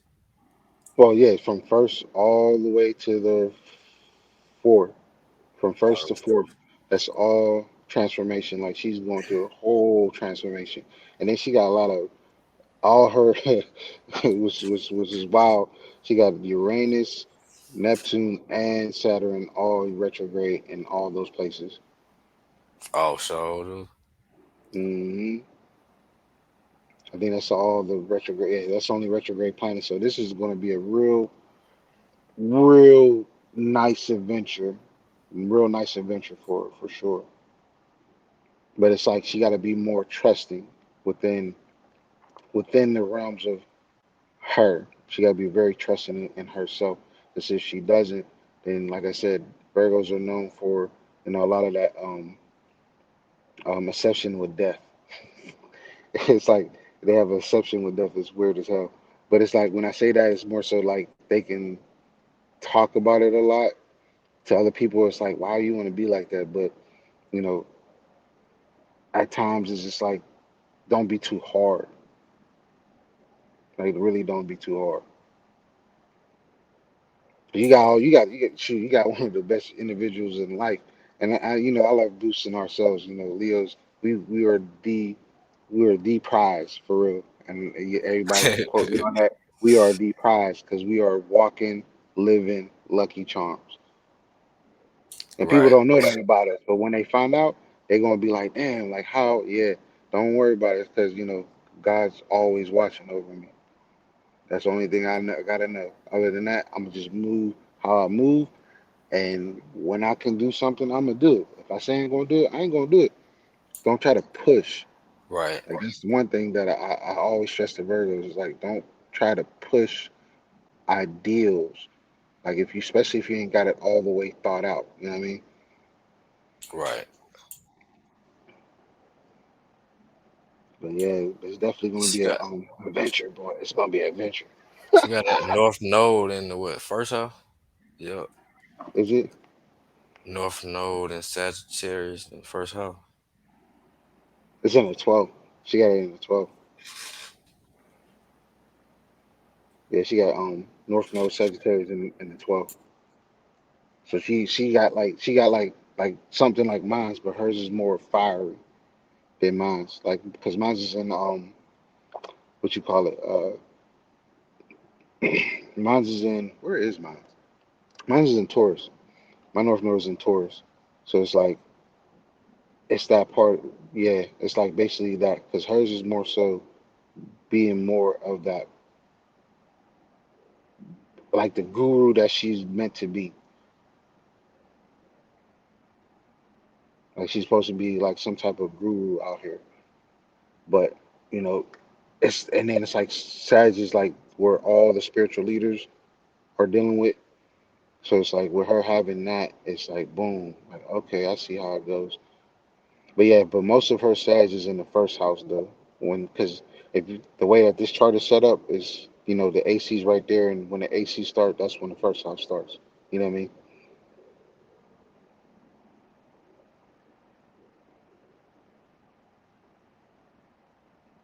But the way that they got it, they got hers in the 12th under the AC, so it's actually above it to be honest.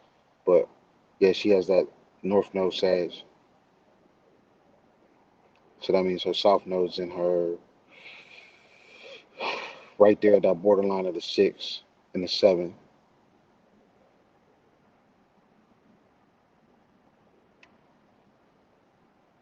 Yeah, right there in the borderline of six and seven. So with that North Node being there, that's like more so, um, depending on how a person want to look at it, hers is about um, what's that right word to put? Stop always. What's that? It's like basically learning how to be the the most brightest burning phoenix in the world, especially in your world. And then when it comes to the 12th, it's like being that shining beacon of light towards, the world. Right? So it's like anybody who's dealing with Sag is like, that Christ type of energy. So it's just like, a lot of things that this woman has within her um, deepest part of her outer world, because she's more worldly than she is in world, if I can say that. Like in world is like the whole bottom half, well, the whole bottom half of her chart. She's more worldly than she is and within. So it's like now with those Uranus being there, and especially within it being her fifth house, she's that's that whole flip flop thing. So it's like a lot of your things that you're manifesting from within start to show themselves very much so. So the more that you keep um, striving for the betterment of you and not shame yourself so much, you'll be more how they say you'll be more in line with your destiny and learning how to be more better with your communication. For one, stop relying on, you know, how they say, stop relying too much on your words or how you say, what's that word? Be more about your words. Stand on your stand on that square type thing. That's where things are going from there. Right. That's what I see from there. And sending inside Jupiter in the 10th house, her personality and her transformation of the body come later in life, probably around that time at Saturn return. Hmm. Because 10th house represent like later life. So Hmm. she might find her personal belief later in life. Mm. Usually around that time. For real. Yeah, like I said, she got a whole bunch of changes coming. Like, like the good old song, like change is gonna come. Oh, it's coming. Whether you ready for it or not, but it's definitely coming. Definitely coming. Yup. Let me see what else. What you got to say about that Chiron and Leo? Chiron and the Leo. Where's that? In her eighth house. Eight, So yeah. it's like dealing with those parts, the parts where I was thinking about, like, so the way that I see Chiron, right? There's certain things that she hasn't gone through yet. So it's like a lifespan. So it's like the 12th house is, the first 10 years, and then 20, 30, 40, 50, right? So things that she do now, she can basically, um, it can basically haunt her in that time frame. But in this case, it's just more so the type of, um, how they say, not being, not being herself too much. She has a tendency of, not saying being a follower, but more so in that realm. So it's like when it comes to that part of the Chiron being in her eighth house, it's a lot of, it's her passion in the realm of, how they say, I'm gonna just say it like this. A person who is starting to understand that they're learning that they the way that they love is through, um, as we were all taught for this particular age. Love to sex to us means love. Or trying to understand that depthness of love between, this individual and between past between past persons, in a sense, it's more so in the lines of, like, certain ways you got to kind of really change in that area. And every time you do try to change, you're thinking things are going to go in a better light. But what it really is that you're the one who's basically self sabotaging a lot of what you feel in this realm. And the more that you start to realize that, a lot of new things start to come. You start to see things better. You start to feel things better. You start to express yourself in better manners versus, a lot of our generation, in a sense, because she is the Scorpio generation, or like a Fucus generation. So she's still trying to get to that understanding of, why is my world, how can I change my world to reflect how I feel? What about me am I missing? What these things that, I thought was, my way, is really not my way. The more that I do things, the better I get at it. Yeah, don't mind me. I'm looking at this cloud, and it's reminding me of that movie, Nope, because that mother's just chilling in the sky right now. Oh man, Frank Buchanan said, I'm just getting off. I wanted to tune in as soon as I saw the notice. I'm here for the knowledge. We appreciate you, fam, for showing up. appreciate you, no doubt. Saying, if you want your chart read, DM me your info. We can do a little brief overview of your chart right quick. Yeah, so it's like, yeah, my advice on this chart, honestly, is literally changing the change, accept change, because we know a lot of us don't like change, and everybody doesn't like change, but in this particular realm, you accept the change, accept certain things that You know you have a part in things. Accept those parts of you. Accept the things of other people. You know what's that word? Take res. Like I'll be asking some people sometimes. It's like I am going to take full responsibility for your actions as well as my own. Like that's like basically the thing. Like take full responsibility of your actions and others' actions. And then because once you see that, learn as much as you can from this particular time in your life. And as for the next couple of years, especially with that Pluto in the first house, and then um yeah, especially with that Pluto being in your first house for a good amount of years, like definitely accept a lot of that change. Like that's my take on for the next couple of years for her. Like Pluto's definitely going to show her a lot of great things, but it's like don't be afraid of the change. Don't be afraid of yourself at that. Don't be afraid of the type of people that you have with you. Be more open to new and exciting things because it's going to show you that you are worth it. You have the power to change anything in your world, but you first need to change you. It's nobody else but you. Right, and Pluto gonna force you to change. They're gonna Hmm. send that body through different transformations as well. I have Pluto natally in the first house, so I know exactly how that feels. Ooh. Might go through a little couple dark nights of the soul also, but at the end of the tunnel, there's always a light at the end of the tunnel. But Always is. Pluto in the first house give you good ability to self awareness.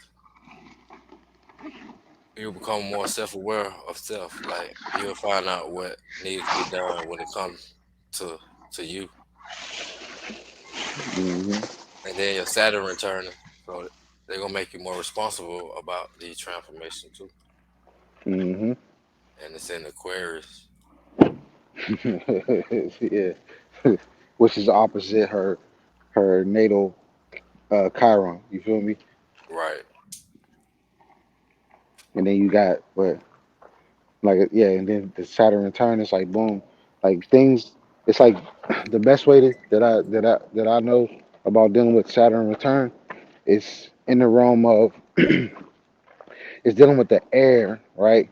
So anything dealing with air is dealing with in the realm of law, people, always communication, but more so in that realm of people. We're dealing with people. But since she has it in that second house, it's just more so dealing with the realm of what's the second house will be using. It'll be in that realm of using, not And like people what using you her. value, Hmm. the things you value too. Hmm. All her values.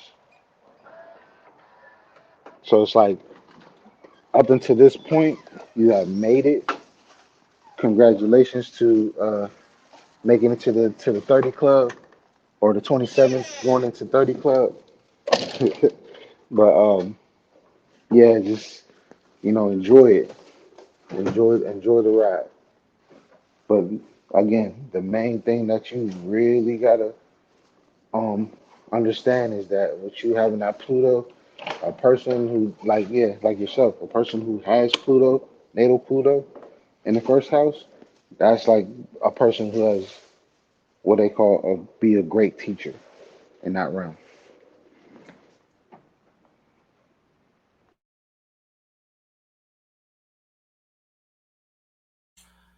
All right. I think that's enough for that chart. I'm finna input the information on Frank. Can you see? You can't see. Can you see my share screen? Can you see the Astro theme page? What you see? No, I just see myself. All right. All right. Cool.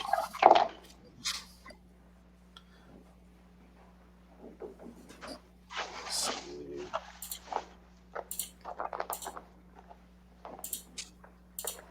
Theme of change. That's a good one. Theme of change for real. Right.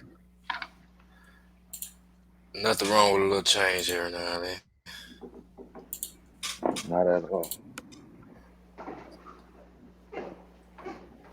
Especially during this time, it's like heck shit.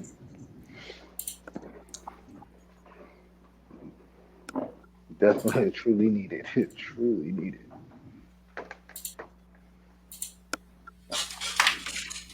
Cause mine is in. Where's mine at? Mine is in my eighth house. Mine's gonna be in my eighth house. Current Pluto for me is in the eighth house, and I don't have no planets in the eighth house. And my thing is like even though nothing's there, there's always something there. You always gotta look for that. It's ruling planet. Pluto in the eighth house, that's that down the like Pluto in the first house. Yeah, exactly. That's So a it's heavy like, little energy right there. I got But that for the next 18 years. it's gonna be a lot of transformation when it comes to like And the uh mysteries, brother, and the yeah. mysteries. Yeah, They good for your just making the new astrology system too. You can find new that part. stuff, new That hidden part. stuff. Yeah. That part. Because I can't wait to talk about that. That's gonna like truly brighten. It's really gonna brighten the area of how we really view the stars. Like for real. Because it's like the more I'm learning about it, and the more that we're all coming into it, it's in the realm of what is known as like seeing it as the ocean now, and in the Mhm. depths of that ocean, and then understanding that it's a reflection. So even though you may see it in there, but guess what? It can be in a whole nother zodiac, Right. and like the most that we know is, you know, our realm, and we're seeing it from our realm. But now we have the capability of seeing it from their realm, or and I say they or theirs. I'm talking about basically the deepness of the for everything called space, hmm and then it starts to really line up. Uh, we're dealing with a Aries sun, Scorpio moon, Gemini rising. Mm. He's from that same generation too. Yup. Pluto and He just Scorpio. had, he just had his Saturn return not too long ago, Yup. and then he got his North Node and the ooh. So a lot of his life is like my own because I got like kind of I got a lot of Gemini in my first house, but he got that Chiron in the second, and Jupiter in the second, and got that Pluto shit. Pluto in the sixth and Ophiuchus, and he got the moon in Ophiuchus too. So he got Pluto Ophiuchus, moon Ophiuchus, sun and probably yeah in Aries, and Mercury in Taurus, and what type of he got any retrogrades? Yeah, Pluto retrograde. Oh, Uh, that Pluto retrograde helped it out a little bit mm-hmm. with all that intensity. Mm-hmm. Because you got an Aries sun, Scorpio moon, and Pluto conjunct the moon. Yeah. It can be a lot of back internal, like anger or whatever. But Mm-hmm. that retrograde helped that out. Mm-hmm. Learn how Uh, to control it. yeah. We'll start with ascendant. You got the ascendant in Gemini with the at 3 degrees. It was at the Gemini degree in the first house of self and personality. So he probably try to research a lot about himself. But that was a lot of Pluto dominant people do anyway. They investigate and Mm-hmm. research. So there's a lot of research and learning about self right now, especially when that Saturn returned.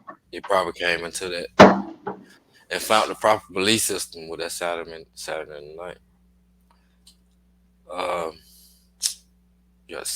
second house is in Gemini too, and Cancer. You got Jupiter in Cancer. This is let me see, and with the moon in sixth house, second house. Second house is what we value. You probably let me see. You value your family belief system. Or your let me see what that Jupiter doing here. Opposite Uranus in the house of beliefs. So it might be some conflicts about your belief system when it comes with your and what you value when it comes to your family, which could probably hurt you sometimes because that Chiron there. Cause you feel like they don't understand who you are. You're such a deep person with that Scorpio moon. Your mind goes so deep beneath the surface that it seems like nobody understands you but few people in the world. And I totally relate to that because I'm a Scorpio moon also. You got like a deep way of thinking. Like the normal person don't even fathom how we think on a daily basis. And what Jupiter is traveling, uh, you could you probably can make money on the road traveling, or you can make money uh, teaching. So Jupiter is the teacher, and you got that Gemini ascendant. That Gemini is something dealing with the hands or any dual parts of the body. So let me see what that Mercury is. Gemini ascendant with Mercury in the 12th house of Taurus. This is some type of artist. I don't know if you draw. I know you write poems and stuff, so I don't want to cheat. But I see that. I see where is that in your chart. Your Gemini ascendant with Mercury and Taurus in the 12th house of uh, arts, and Gemini represent the hands. Then you got it's in Taurus represent art also, like not like for music, but like drawing or like making anything beautiful or better. But then you got Mercury right there, so you make things better with your hands. Dealing with the 12th house of arts. Let me see. First house, second house is in Gemini also. And you got Jupiter in Cancer once again with that moon in Scorpio in the sixth house. That's an emphasis. There's some kind of subconscious belief dealing with health.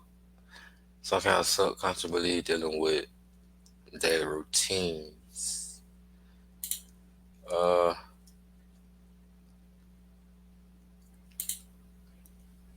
uh, let me see. Let me go back. I had to. He said I'm very introverted and don't do well when expressing anger, but I have a deep well that makes it hard for me to get angry. Let me see. Okay, you got that Pluto opposite. You got that Pluto and Moon opposite Mercury in the 12th house. So 12th house represent things we repress. You probably get angry. Then you got that Pluto is retrograde, so all your anger is going internally, like inside. But you got to find a way to release that, like through exercising or something. Let me see where your Mars is. Mars in 10th house of Aquarius. You can release that anger by being innovative in your career or whatever you decide to do. And you can always exercise too, because sixth house is a house of exercise. And you got this a house of health, you know what I'm saying, nutrition. And second house is what we eat or how we eat. And Jupiter, you might overeat a little bit, especially when you're at the crib chilling. Jupiter in Cancer, get comfortable in the crib. You might just want to try to snack your problems away. But let me see what I was saying. You got Chiron right there in your second house of value, so there can be some conflict about what you value, family values, because you got that in Council. Or women. It can be the conflict in your value in women, which led. Second house is early life, like child life. And second house is family. Then you got the sign of family in the second house. So some be some wounds about how your family value you when you were young. You feel me? Let me move on from that. You got third house in Cancer. Third house in Cancer. Let me see. Hold up. Wait a minute.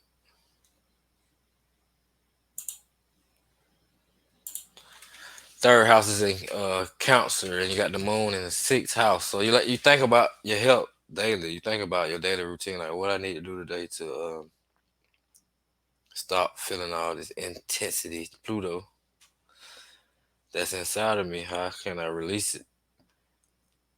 And you probably release it through writing, which I know that you write poems. But that's you're doing the right thing. But that's probably how you release a lot of energy through putting your mind focus in those poems and spreading out to the people, to the collective. 12th house. Third house is in Cancer.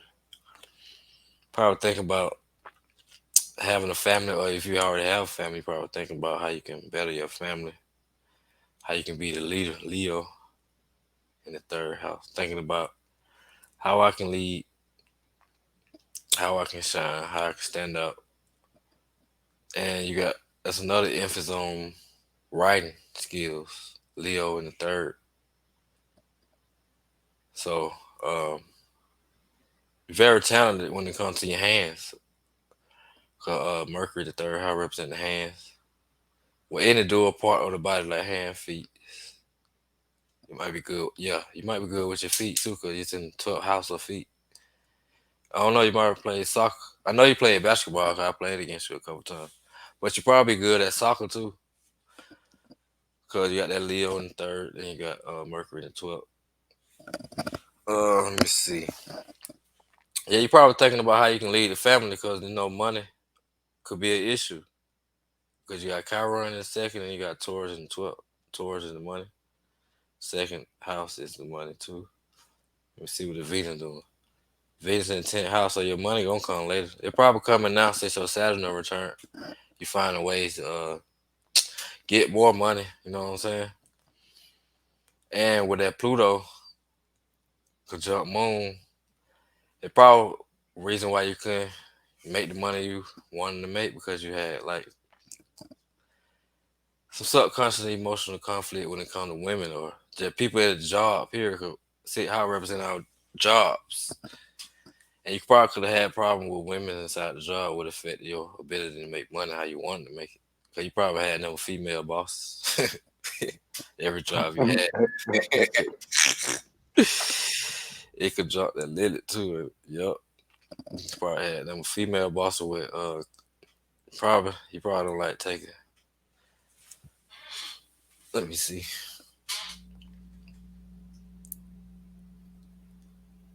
Let's see what that moon doing.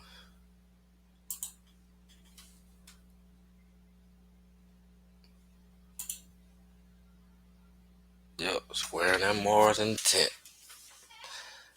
Opposite 12th house. So yeah. Conflict at the job dealing with women trying to control you. Pluto control. Or just dealing with women trying to control you, period, on the daily routine. Cause see houses out daily, represent daily habits, or that what happened daily from day to day, and that probably could affect your money flow. You feel me?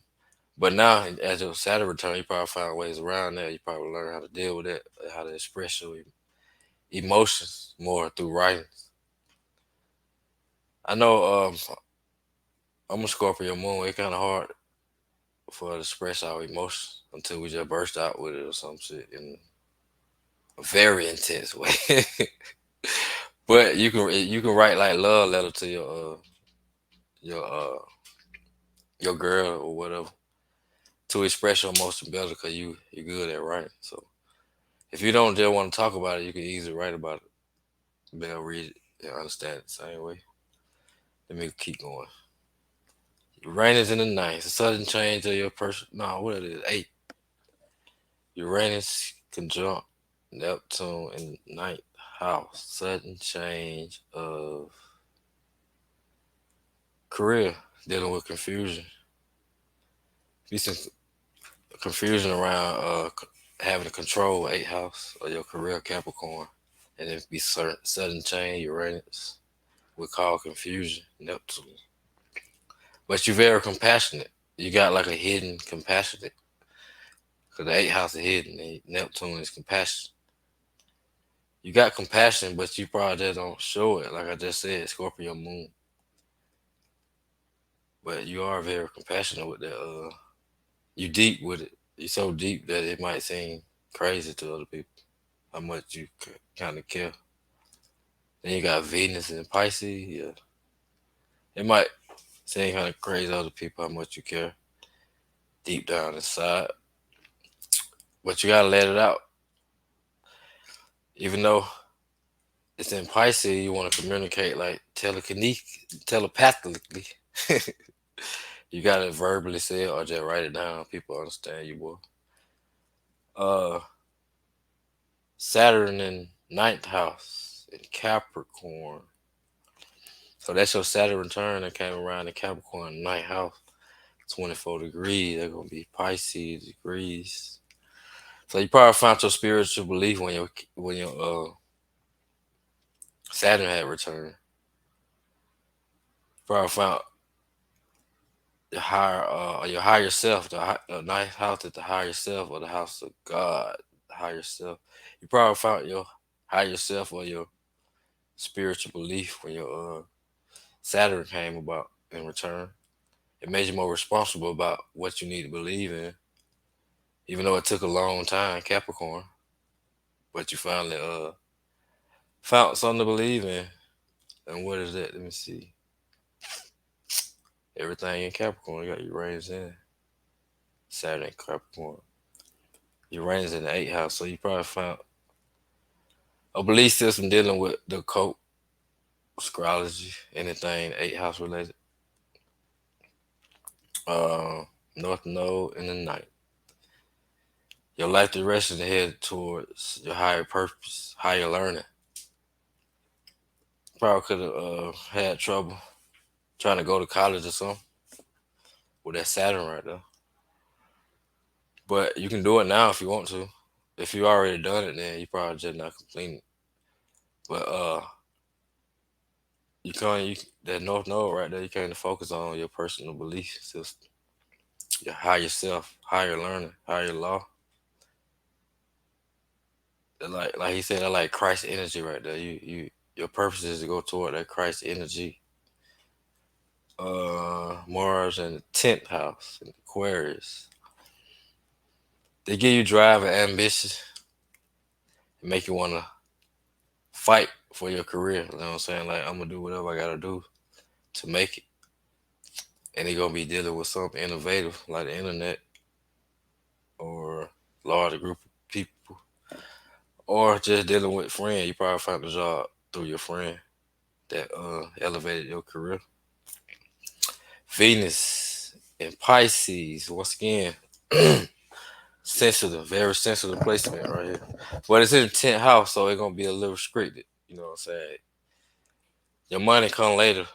Venus is in 10th house, money come later in life.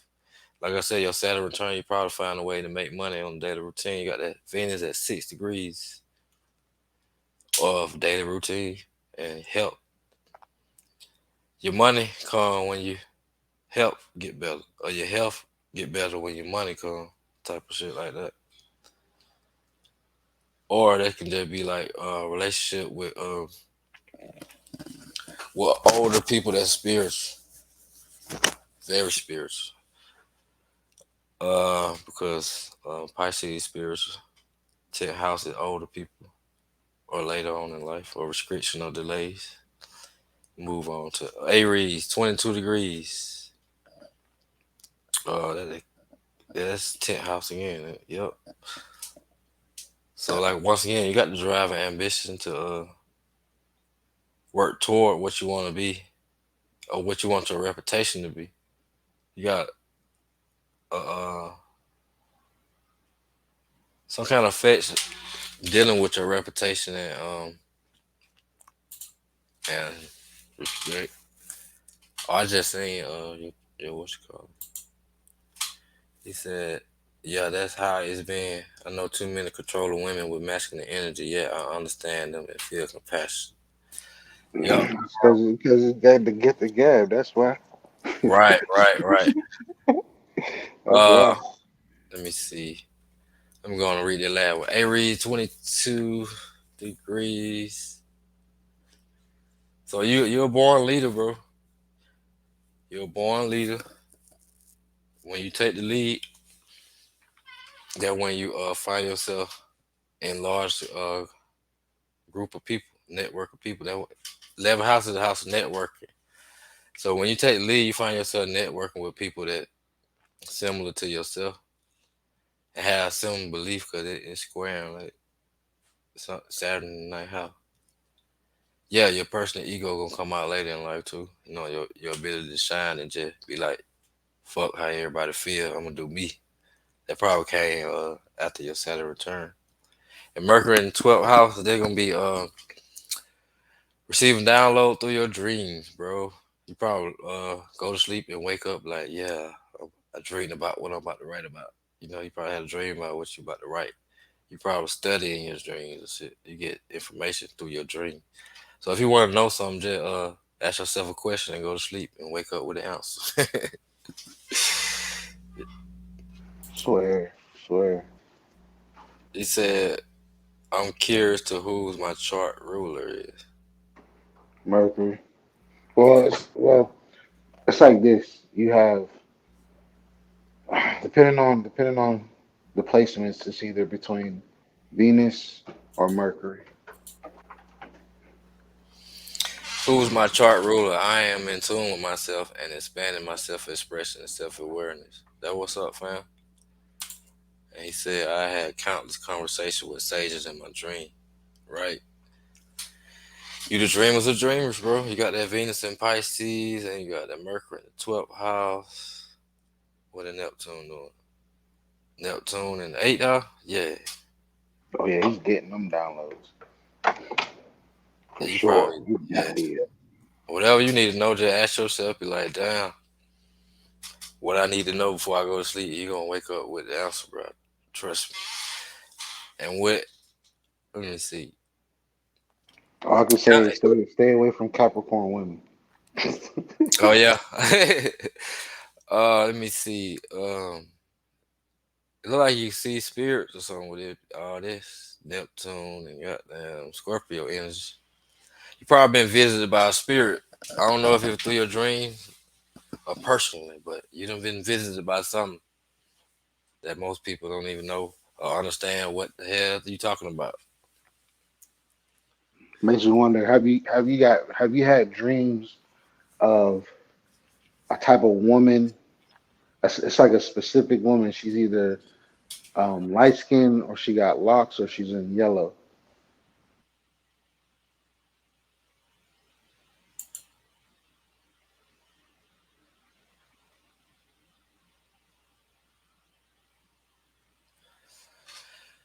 He said, I feel um,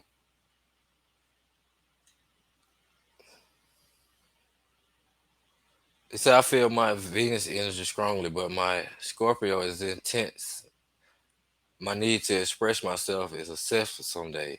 Yup. And you can express yourself. If you just don't want to talk about it, you just write it down, bro.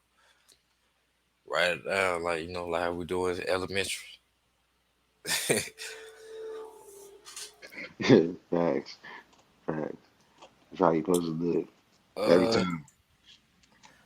he said, yes, I have that dream. To my dream being visited. Yeah. He said he had a dream with sages. Mm. No, I'm Uh, talking about particular. I'm talking about a particular woman. yeah, you might have to ask him again, cause he answered the question. Hmm. He said, No, I "What was go just asking him about a particular woman. Either she's light skinned, she's either yeah, or she's in yellow, or she got locks. It makes me wonder if if that same person be visiting you too. And the only reason why I ask that because it's it's people who have Taurus rising, they see that person a lot. You know what I mean? They really see that person a lot. It's weird. It's real weird. He said, "Yes, I had a dream about that woman." He said, "What does it mean?" I'm that's why I'm asking you because I'm trying to figure out too, brother. That same person's been visiting me for a very long time, very long time. What, a woman with locks? But she's like she either light skinned, she either got locks, or she got something yellow on. Like it's weird.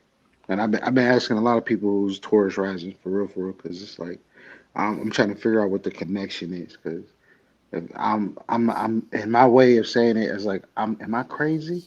I know I ain't crazy, so I'm gonna start asking us. And sure enough, people with Taurus rising have been saying the same thing. It's weird. It's real weird. It's just to me, it just feels like it's a guardian spirit for real. That's what I've been thinking too. At first, I'm thinking that too, because like at a younger age, at a younger age, you had yeah, like a lot of different type of dreams with this person, a lot of different type of dreams, and it's Damn. like most of the times it's like showing you certain visions. Like sometimes she always got you walking with her though. She always takes you to certain places or certain just like a lot of different places. Usually it's by an ocean or in a building or in a business setting building. Like it's or like through the forest and things like that. It's very weird.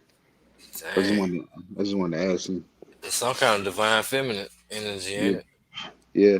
And it's mainly because, people who have Taurus rising, like we have a lot of our innermost thoughts is very feminine, but a lot of our outer world is very masculine. But we're very good at, excuse me, we're very how you say lovable people, and it's more so because when it comes to like that hidden anger, it takes a lot to get us pissed off. It really does. Like as long as you don't touch us, um, yeah, as long as you don't touch us, it's not we're not a threat to nobody. We literally just be chilling. But as soon as you try to put your hands on us, it's a wrap. That whole beast is coming out. No matter Hey, what we bro, went through. Hmm. I'm finna let you take off on the chart. I'm finna go to the bathroom one time. All right, bet. Just let them know what you see. Explain the Mhm. chart to them in your form of fashion. Okay. All right. So when it comes to the chart, so I'm looking at the transits right now because it's the part that we was talking about. So when it comes to that second house, that's where the moon is at, where your Cancer is at. When it comes to Pluto, it's in your ninth house in this particular chart. So basically, a lot of what's going on with you currently is dealing with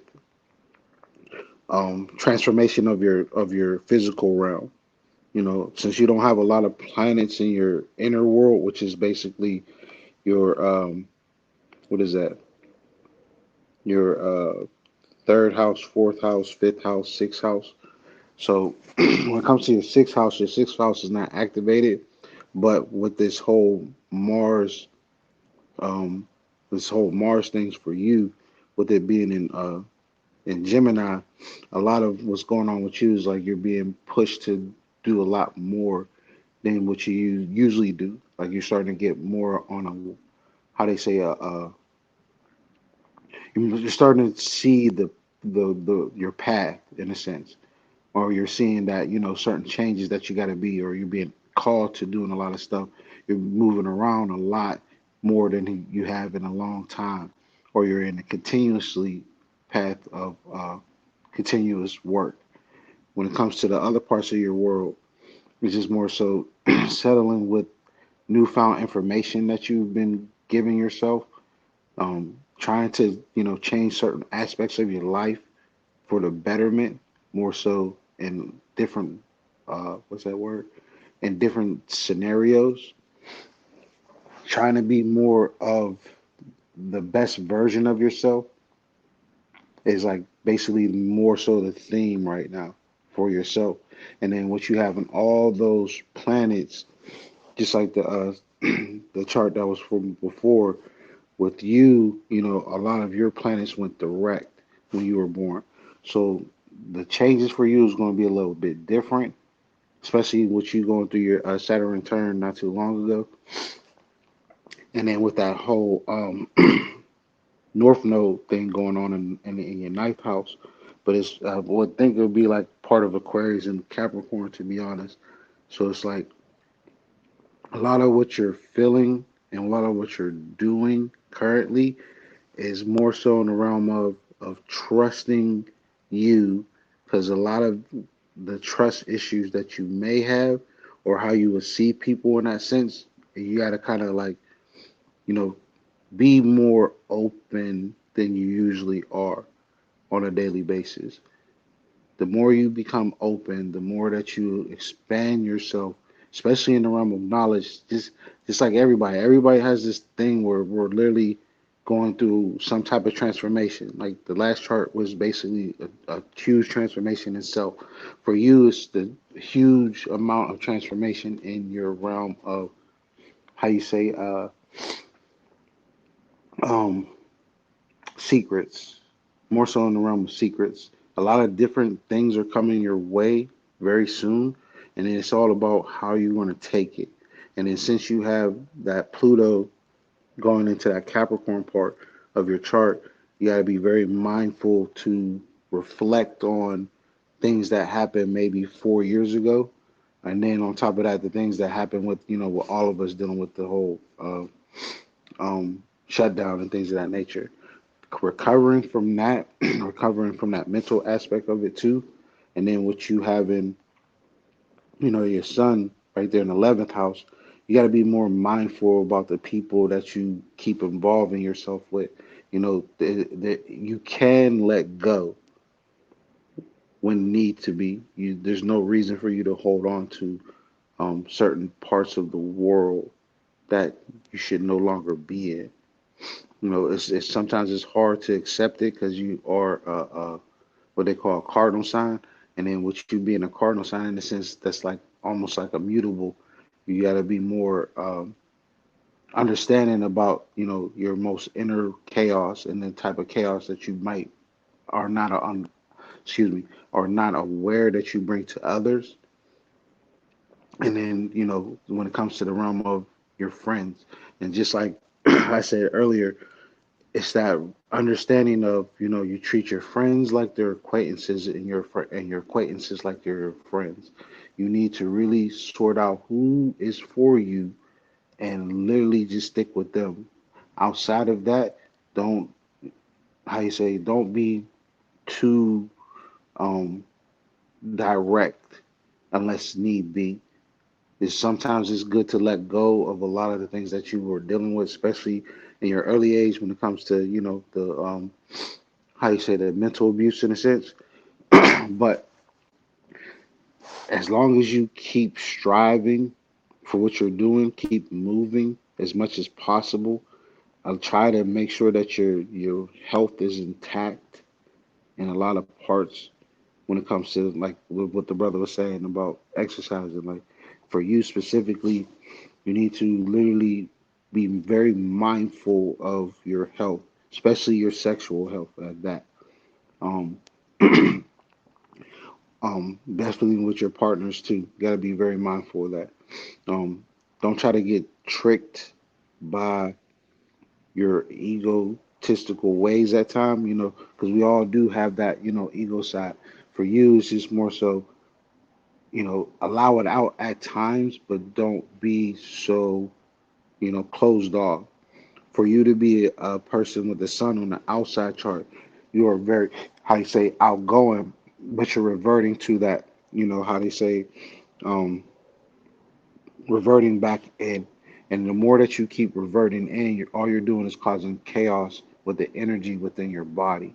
And then what you have in your Lilith in that house as well, it's very deep in a lot of ways, to be honest, because it's like dealing with Scorpio and Ophiuchus.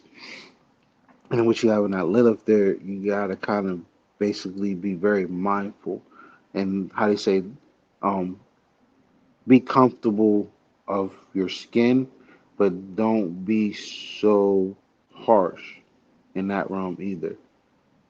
Do what's needed for you. You know, make sure that you keep yourself at a high standards. Don't allow yourself to be, you know, someone's downfall. Stick to what you know. Stick to your guns. Don't be trying to be out there. In a sense, when I say be out there, meaning like go in a direction that is best for you. And if you're involved with someone, be more um how you say what's that word? Um be more together than separate. And then on top of that, you gotta also understand that, you know, being alone is okay as well.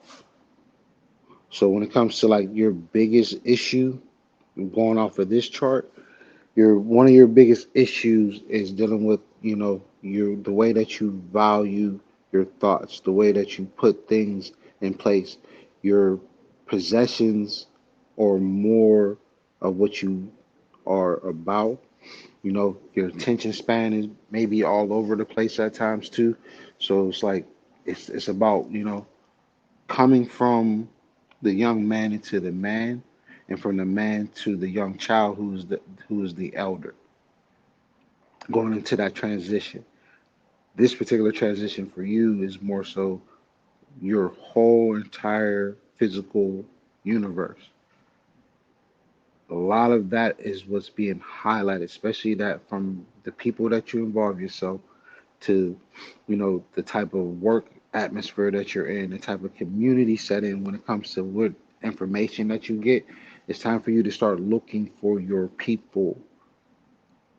And then when it comes to anything else outside of that, um, more so, just, you know, stick to your guns because you definitely have a good aspect on your charts.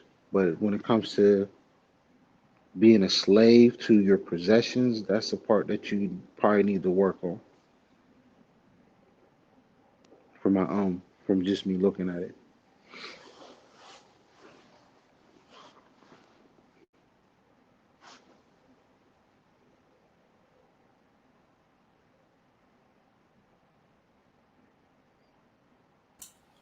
What's Yes, what's sir. I'm back now. Yes, sir. what's his he's opposite. What is he opposite? Is that Uranus he's opposite? Yeah. I think it's just Uranus.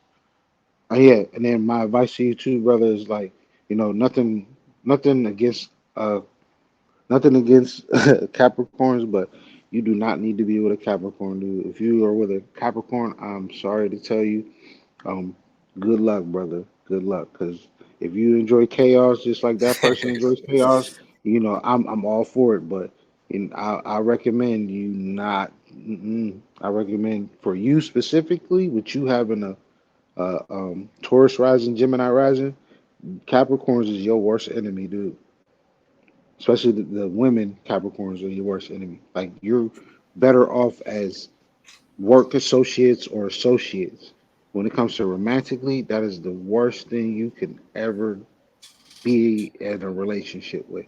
And it's more so because I say that because you have that Capricorn in the eighth house. And if a person's sun, you know, their other sun, when you're doing a transit, if their sun is there, man, that is a whole sign of toxic relationship. Whole Right. sign. So I'm just that's just my my take on that because from my own experience, and this is my own experience too.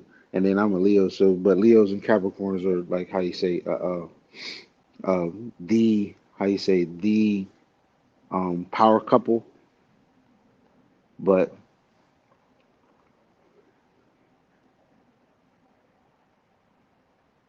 yeah, I hear that. Or I'm just not reading what he's saying. But yeah, that's something I always like recommend. for my own people because you're like my people because we both got that Taurus rising type of thing. So for my people, I literally just be like, yeah, if you can stay away from them, that would be your best bet. Mm, that's another thing. Like, yeah, you gotta kind of be careful with that because that's in your tenth house. You got Venus in your tenth house, so it's like with that part, what he's saying about meeting people at the workplace. That's like, yeah, I can definitely see that.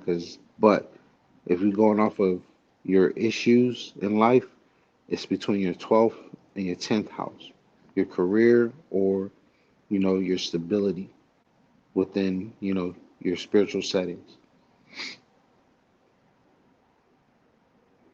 Well, it's not that they keep falling in love with you, it's because you got the gift of gab. So it's not them falling in love. It's you just got to learn how to be not be so much of a snake charmer. For real, for real.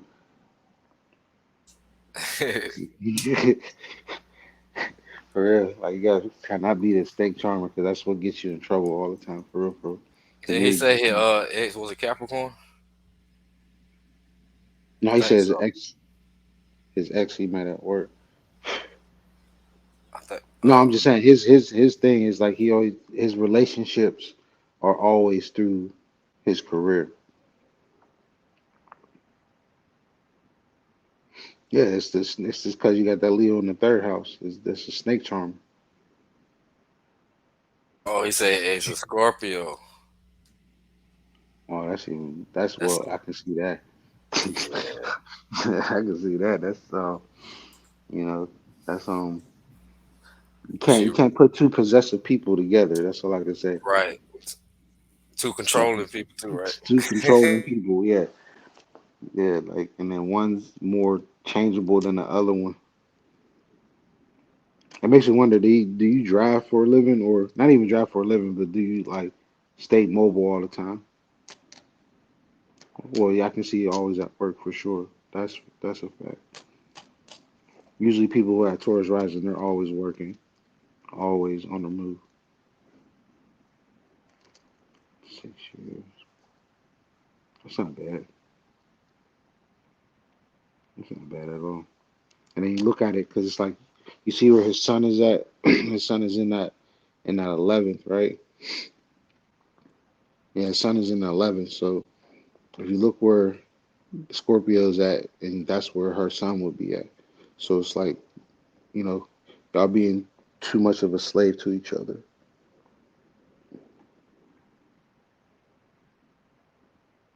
Mm. So That's would a you say he you. need like a girl with Pisces energy? Um, no, he actually needs a Virgo. Okay. He needs a Virgo because it's the more so in the lines of like he's a um. Well, no, let me take that back.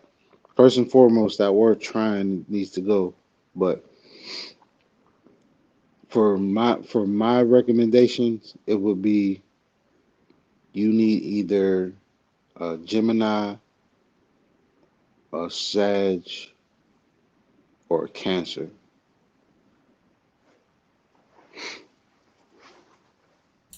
Yep, I can see that. or he needs a Taurus, or I mean, he could have a Pisces because the way I'm looking at it is like two of them. So two ways, like the Gemini rising, and the Taurus rising. So the way that I see like the type of people that that person needs for him, it's like either someone like him, like an Aries, or someone who's a Pisces. That would be like a good fit, but more so, he has to be careful with that Libra and Scorpio type of people, and he has to definitely stay away from Capricorn people because they will give him the best of what he needs, but at the same time, two chaos don't make a right Right. for sure.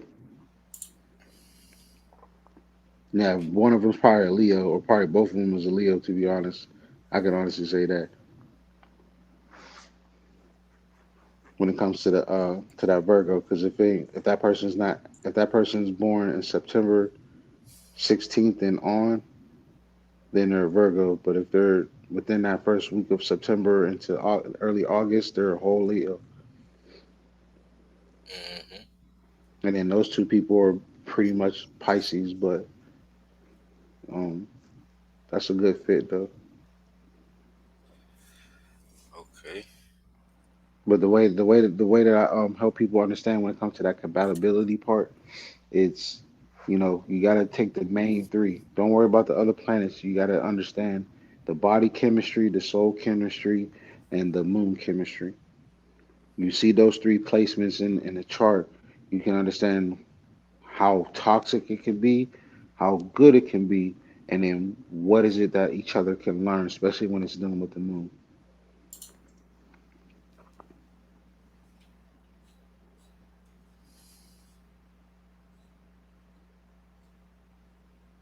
But as far as anything else goes, like this brother, he got it made. Like he's very chilled out. He's like myself, very chilled, very relaxed. You know, very comfortable in our own world. You know, we, people chase us, and we don't know how to not chase back.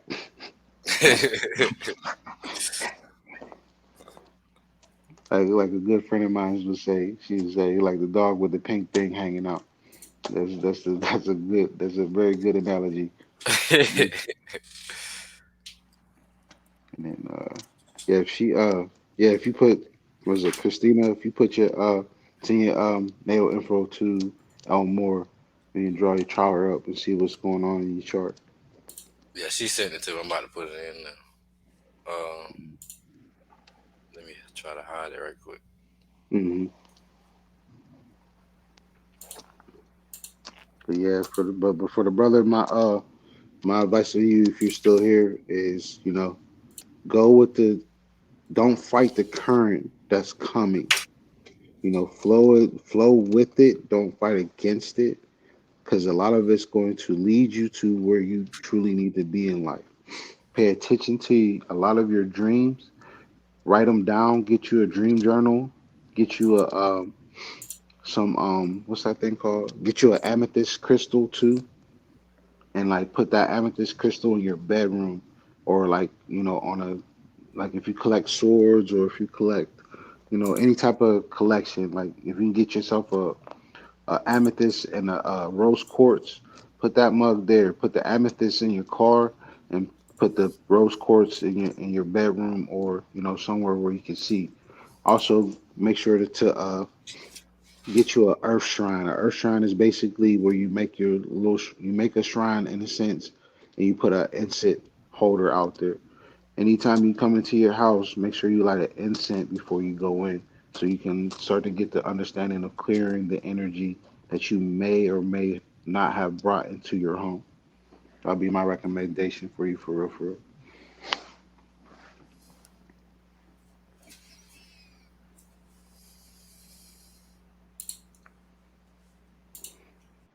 And then with Christina, trying to see the picture.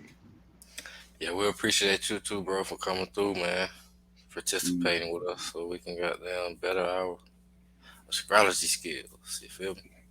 for real, I appreciate you.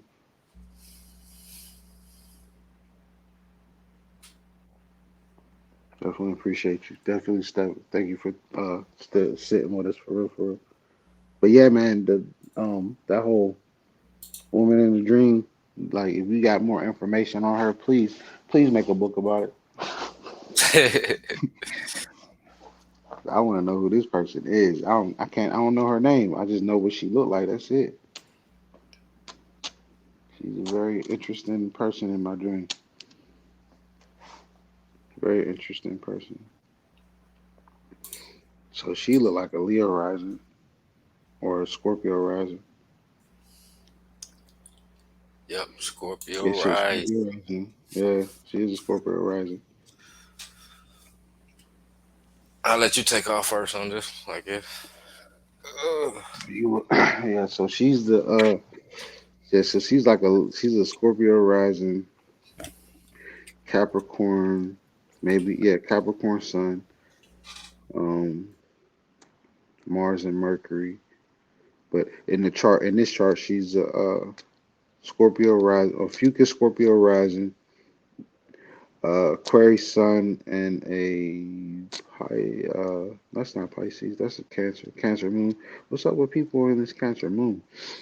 Um, let's see. Did you already have your return? That three straight cancels moon. Yeah, for sure. And the two on was in the eighth house. hmm I see the other one. So yeah, for her, um,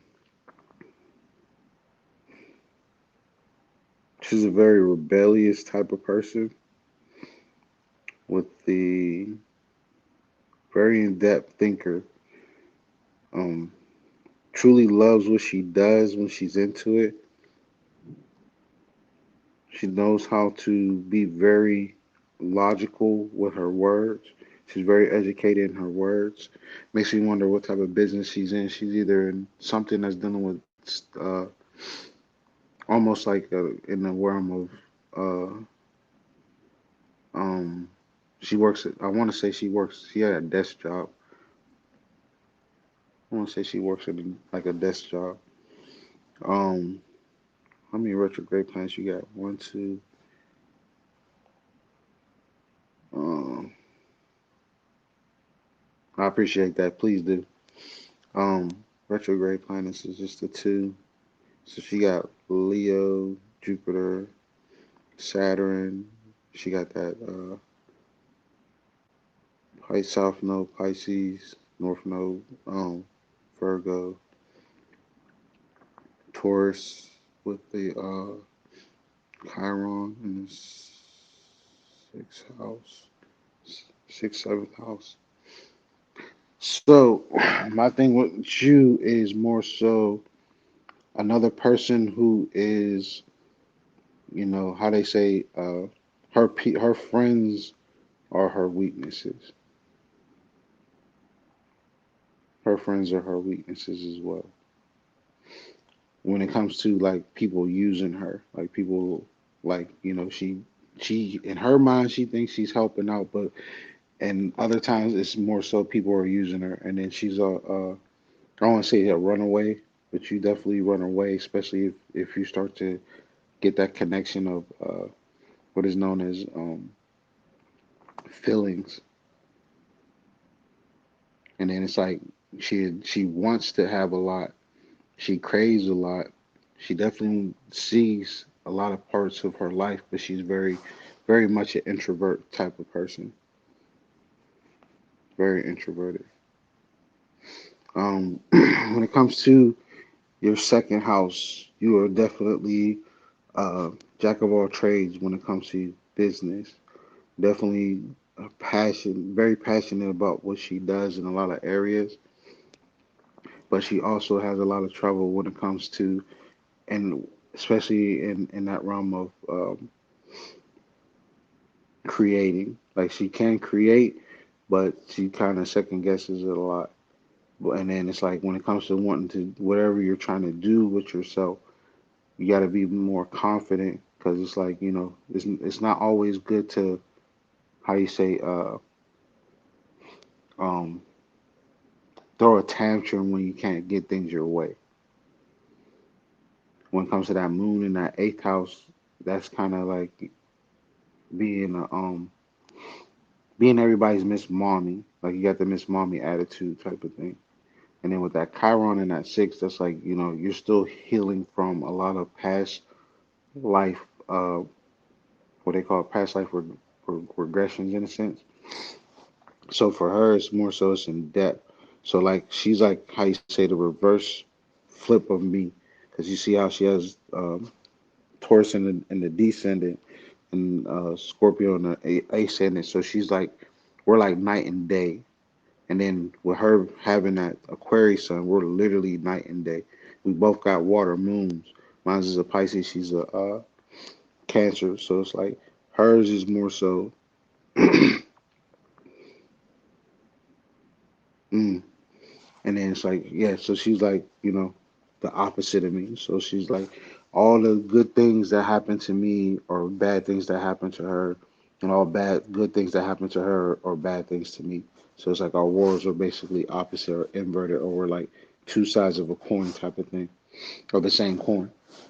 So for her, she has that gift of gab as well, but it can be more in the realm of people can see it as complaining, but you're being very honest about how you try to express because the way that you express is very too logical and too direct, very open minded when it comes to hearing, listening, and receiving.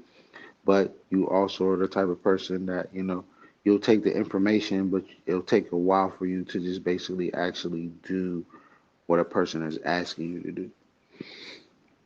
When it comes to what's going on currently in your life, another person who's dealing with inner transformation, with that Pluto being in your second house, that's it's definitely affecting your money, and that's mainly because of what happened in the last few years. It also lets me know that you are how you say it. When you say that people have preyed on you, it's like that curse that I've been talking about with Capricorns. If you go back and watch any of the astrology researches videos that we've done, when we get to the realm of Capricorn, um, you have definitely suffered for one of the three things that I've understood that all Capricorns go through. And for you, it's more so, I'm thinking verbal abuse than anything. Um, it is more because you're a very bright individual. And with that all being in your third house, um, it's kind of like allowing that hurt or not letting go or wanting to always experience different things all the time. I was born to Capricorn. I don't get that. I think she's saying both her parent Capricorn. Okay, okay, okay. So yeah, she's a Capricorn too. Yeah, she's a Capricorn. He probably was a Sagittarius to be honest. But yeah, he probably was a Sagittarius to be honest. Her ex-husband probably was a Sagittarius for real, for real. But but when it comes to anything else, it's just like you are very open. You're a very open person. You're a person of experiences. You like to learn from experiences, even if people think it's too chaotic for you. But chaos is your thing. It's just what it is. But it's not. I'm not saying in a bad way, but it's just more so you have a lot of things that you could be doing with yourself. And then it's like one thing that makes me wonder. It's like when for you, this is a tip for yourself, Christina. When your room is a mess, just know that your mind is all over the place. So my advice to you is anytime you see that your room is a mess, be sure to um, clean up your act, and then whatever you're striving for, get you a vision board because you are also a writer as well. And I'm gonna let you take it over from there. All right.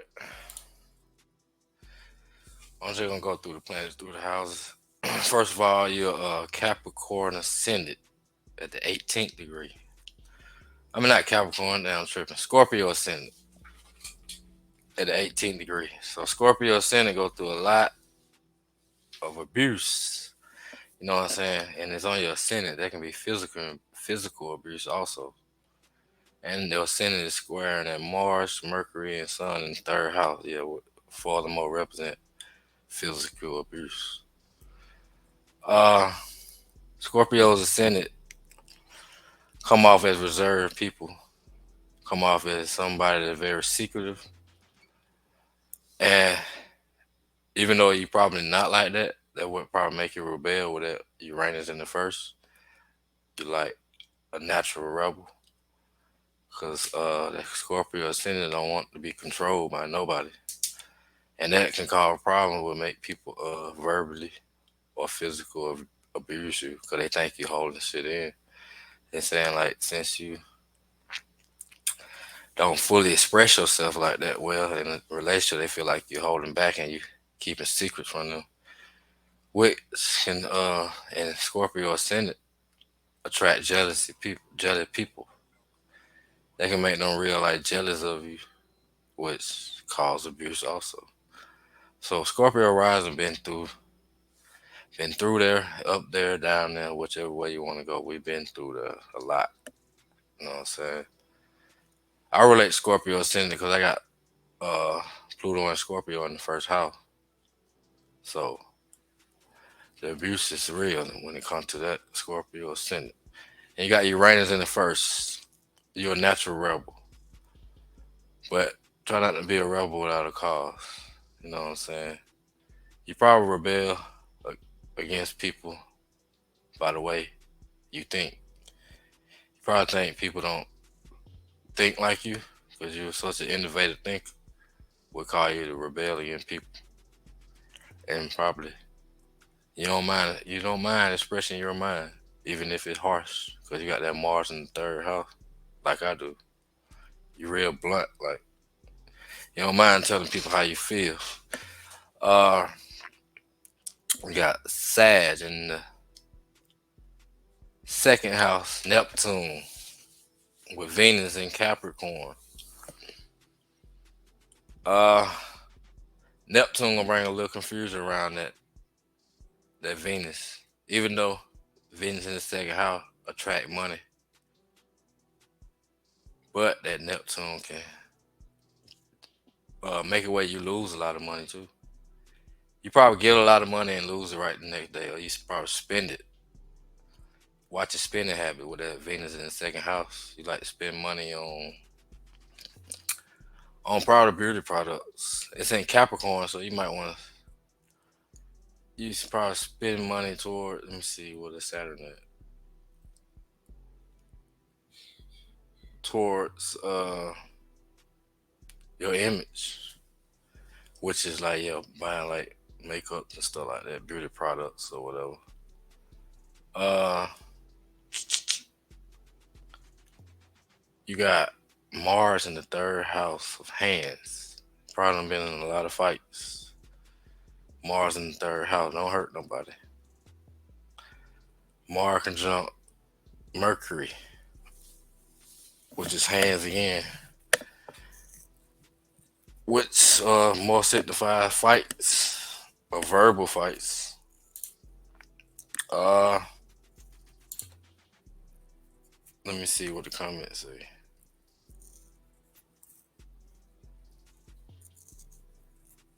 She said, I was in the car collision, my thumb was broken, it's hard to write.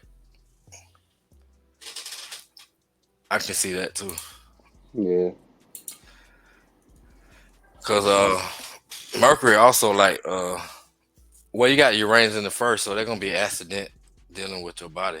You know what I'm saying? And Yeah, very, very accident prone. This one is. right.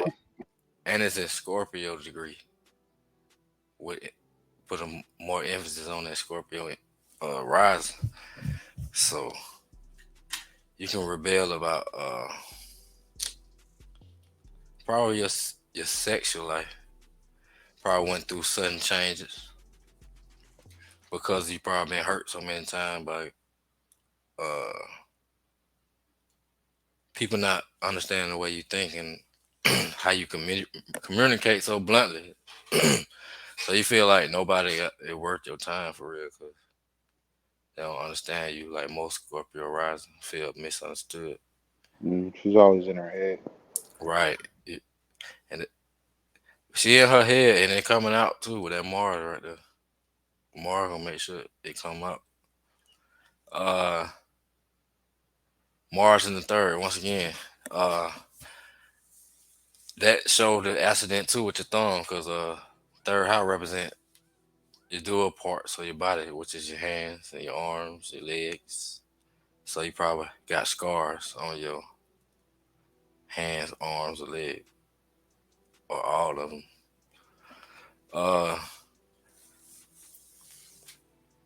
Let me see. You got Mars at that 14th degree, which is Taurus. So you constantly thinking about how you can make some money. Money is a major emphasis in your life, for real, because you got that Mars at the 14th degree, and you got Mercury conjunct that Mars. Be some conflict with siblings. That's a double emphasis on conflict with siblings, or your cousin, or anybody in your neighborhood. You know, third house represent neighborhood, cousins, siblings, uh, neighbors. You ain't got in a fight with your neighbor, have you? Let me see. Yes, I have a titanium rod in my right leg. Yep, Dang. titanium. They're gonna be Aquarius, ain't Yep. it? And did you? I know you got an hour about you are. I know you got a scar from having a rod, so that Mars gonna be scars. Then third house gonna be legs, or hands, or arms, or ears. Uh, what Aquarius is Achilles? Or you got scar on your calf muscle? She said, I cut everybody off. Your cousins. You talking about your who did you cut off? Your siblings or your cousin? Yeah, Or she called her family. Yeah, for real, for real. oh, okay, okay, yeah. Let me see. You got that Mars at the eight. I'm gonna say Mercury at 18th degree of Virgo degrees. There gonna be a major emphasis on thinking about your health, cause you Mercury is what we think about, how we process information, and you got it in Virgo degree of health. So you probably think about your health a lot daily, or you probably think about your work, and you got the sun exact conjunct Mercury, which is which is that sun at 18 degree gonna be Virgo too. So it's a big emphasis sounding a light on talking about your health, thinking about your health, and it's in Aquarius of a large network of friends. Your what she say? Yeah, my phobia and my tibia was shattered. Dang. So you probably got a lot of scars on your body, which I can see with that Mars conjunct Mercury, and you got that sun right there. So that sun can blind out that Mercury. Sometimes it's hard for you to think straight, especially with all that shit in the Aquarius. You get so many downloads at one time. It's kind of hard for you to focus. There's like an ADHD aspect right here. Kind of hard for you to focus sometimes, which can cause conflict with how you communicate with people. Cause you come out kind of intense. uh, that sun in third house gonna shine a light on your learning. You should- So all the third house energy, you very smart. You know what I'm saying? Intelligent type of person, and it's in Aquarius. Yeah, very intelligent. But all those thoughts can get out there and give you a headache from thinking so hard. Uh, what the next planet? Chiron in the sixth house of health, daily routine. Let me see what degree that is. Chiron at the fifth degree. They're gonna be that Leo degree. Uh, kind of seem like your daily routine is affecting your passions. Cause the fifth house is what you're passionate about. You're very passionate about changing your habits. Let me see what else. Yeah, you're probably very passionate about changing your habit, but it's kind of hard because one day you might feel like I can do it, one day you might feel like you can't. Especially with Uranus in the first, always a change in something. You know what I'm saying? Your personality changes like that. You know what I'm saying? One day you like this, one day I like that. But every day you intense with that Scorpio energy.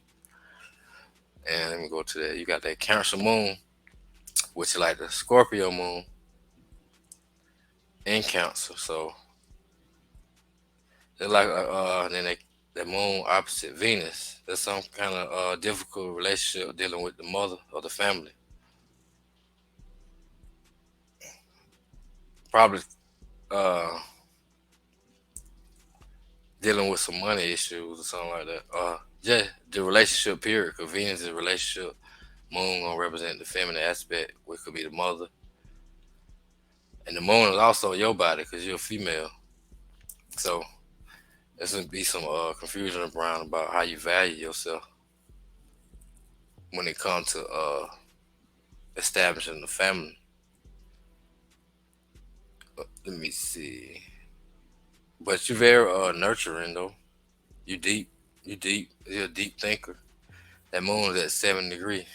Relationships. Once again, gonna be some kind of conflict in relationship with family or the mother. Or the mother might have. Let me see what else they're doing. Yeah, I don't want to say nothing bad, nothing negative, but it's some kind of conflict dealing with the parent, the mother figure, or the family as a whole. But you're very lucky because that part of fortune in the eighth house when it comes to other people's money. Like people probably give you money real easy because the opposite that Venus in the second house of money. You attract money, like I said earlier, but Neptune can make you lose it just as fast as you get it. You got Jupiter in what ninth house Hmm. and Leo at the second degree. So it's a lot of traveling going on because Jupiter is traveling, ninth house is traveling, and it's in retrograde. So you probably want to travel, but you can't travel because it's at Jupiter in retrograde at the second degree. You probably will making money traveling, you know what I'm saying, some type of way, or making money. I want to say teaching, but I don't really see teaching. Could be because you got the Virgo in the third house. If it ain't teaching, you should be teaching something. But Jupiter in that ninth house gonna attract you to like to other people, like the other race. Might be attracted to a different race from your family, which can cause conflict within your family, and it can cause conflict about what you value or how you value people. And it's in Leo, so you want to take the lead. You probably want. Let me see. Jupiter in ninth house can be like going to school too, like college. Let me see. Do I see that?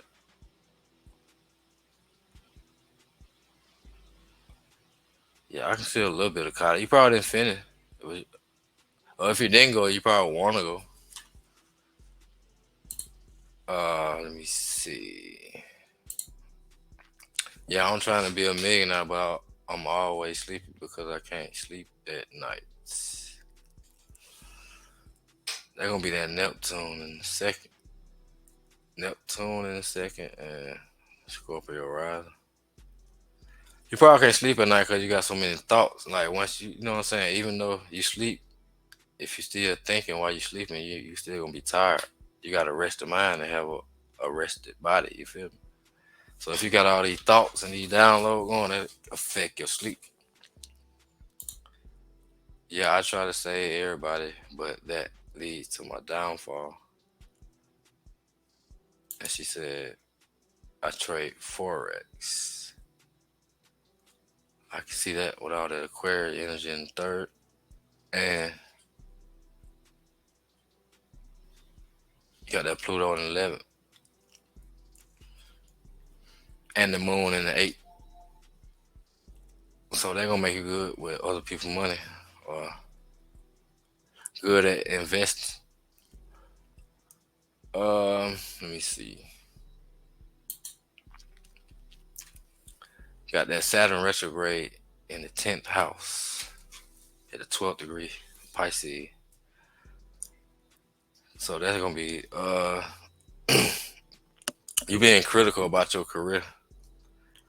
And Saturn in the 10th house to me is somebody that got to work hard as fuck, or somebody that worked hard as fuck, somebody focus on their career a lot. And that's square in the second house. So your career not might be making the amount of money you wanted to make. You know what I'm saying? It's in 12th house of Pisces. I'm gonna say 12 degrees of Pisces, which is the degree of loss. Could lost a lot of money because it squaring that Venus, Saturn square Venus, and that put a little restriction. That showed a restriction in your relationship also. Uh, but I'm sure you done came. You've been past your Saturn return. I already know that. So you probably done found a better way to make money by now, and more focus on how you can build your career. You got North Node in the 10th at the 17th degree of Leo. You are here, or you head in the direction to build your career. Probably it's in Virgo, so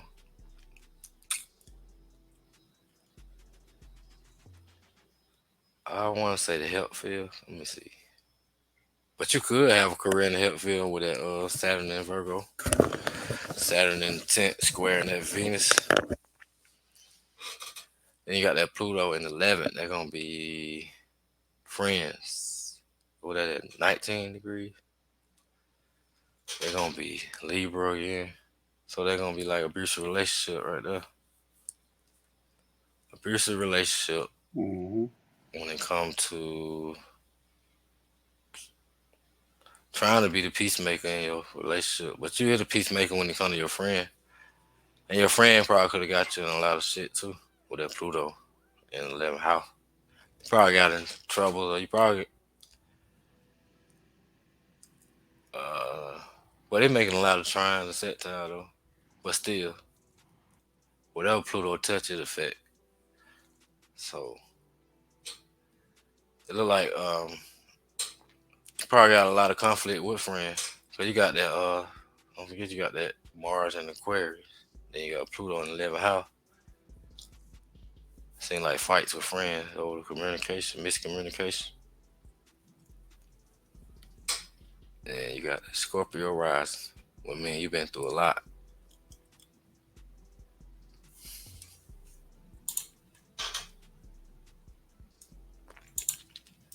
Said right, I lost thousands. Yeah, I can see that.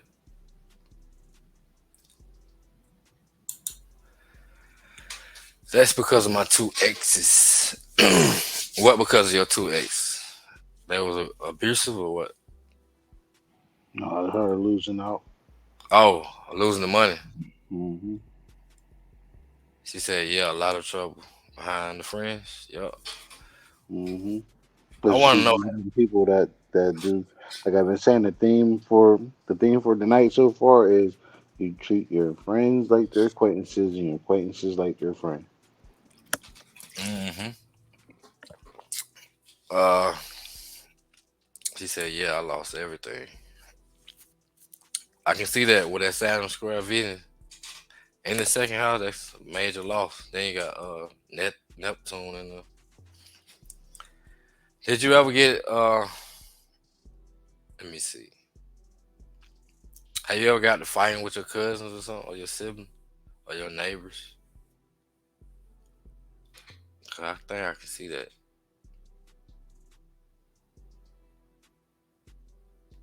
That Mars in the third conjunct Mercury, Scorpio ascendant, and the ruler of the third is in the first. Somebody putting their hands on you. I see that shit. Yeah, I was trying not to say nothing about that, but yeah, for real. You putting your hands on somebody, you know it go both ways. You know what I'm saying? The energy work both ways. But she's more Uh, she's more the type that just be like chilled out, but then she'll she don't take nobody's stuff, but and then it's like she don't run her mouth at all. It's just more so she tries to you know negotiate the situation, but the person who she's trying to negotiate with is always, trying to hurt her instead of, you know, Right. giving their point as well. Instead, they just going straight off of it, and then she got a slick mouth. So, but it's not necessarily like in a bad way, but it's like she'll tell you like it is in a different, in many of different ways, and it seems like it's a story all the time. And then, some people don't want to get lectured, and she's basically trying to lecture you. That's her form of negotiation. Uh, I can see her having good hands. Like I can see her knowing how to fight too. Cause that Mars in the third, they're like a martial artist. I got that Mars in the third, so she got some fast ass hands, quick reflexes, lightning fast reflex with that Aquarius. She also needs to be be very wary of your addictive personality for sure. Right. You gonna attract people. You gonna attract manipulators anyway with that Scorpio rising. She said, "Yeah, my sister tried to stab me, and I jumped over to her and told her to." I can see that. So that who that moon is right now.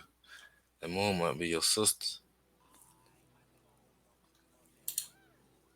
She said, "I have gone pulled on me. Everything you think of, I've been in, but I haven't been shot." No, I don't see you getting shot. But I can see somebody trying to cut you with that Mars in the third, or you trying to cut somebody too. Some shit like that. Uh, Like I I said, she got those type of signs are very chaotic. They just, they got a very chaotic way about themselves. So it's just more right, so like, they, I don't want to say they thrive off of it, but they kind of thrive off of it. And then with her having that Virgo placement, that like, speaks volumes to it. right. I can see what her sister tried to stab her too. That Mercury. I'm gonna say Mars gonna be stabbed or knife, and Mercury gonna be her sister, and he square her ascendant, which is her physical body. Uh, She gotta be more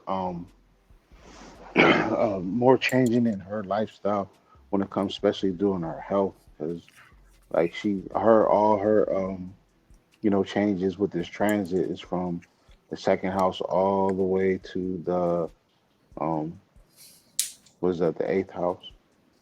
Is that the eighth house? Gemini, wherever Gemini is at. Gemini is in the eighth house. Yeah. To Yeah, me, so it look like you should be teaching about the cult. Oh, I see. Gemini eighth house, Aquarius third house. it's mainly because you have a very flirtatious way about yourself, and people, even though you seem like you're being nice, but other people see it as flirtation. That's why. Yup. Um, that moon in this eighth house can be you can inherit money through your mother, and your husband can have Sagittarius or Leo quality to him if you want to know that. Cause Jupiter is who you gonna marry, and you got that retrograded. You can have Sagittarius. It's in the ninth house, right? Yeah. Your husband, if you want to get married, he can have like Sagittarius qualities. So if you look for somebody, he probably need to be a Sag, right? hmm Like a Sag, a Virgo, or A Leo. a Leo. He said, I think my twin flame is a Leo. Well, one thing about twin flames, they're not always good. Twin I flames was are about to people. say that. Twin flames are people who come in and out of your life. It's good when it's good, but it's bad when it's bad. So I'm just trying to just give you some input on that part. He said, sad as a hose. Oh, shit. Mm. That she got to work on her. Like I was saying, her to other people it's flirting, but to her she's just being real nice. So she got to kind of know how to really be more mindful of how she approaches people, and then also like don't allow yourself to be the victim all the time. Everybody's worth it, so act accordingly. Right. She very blunt with that Mars in the third. Like she might debate and carry on with a situation. I can't lie, I do. I got Mars in the third. I love debate. Mm, And you need constantly mental stimulation. mm-hmm, So you gotta you always be learning about something, especially with that Gemini and the eight.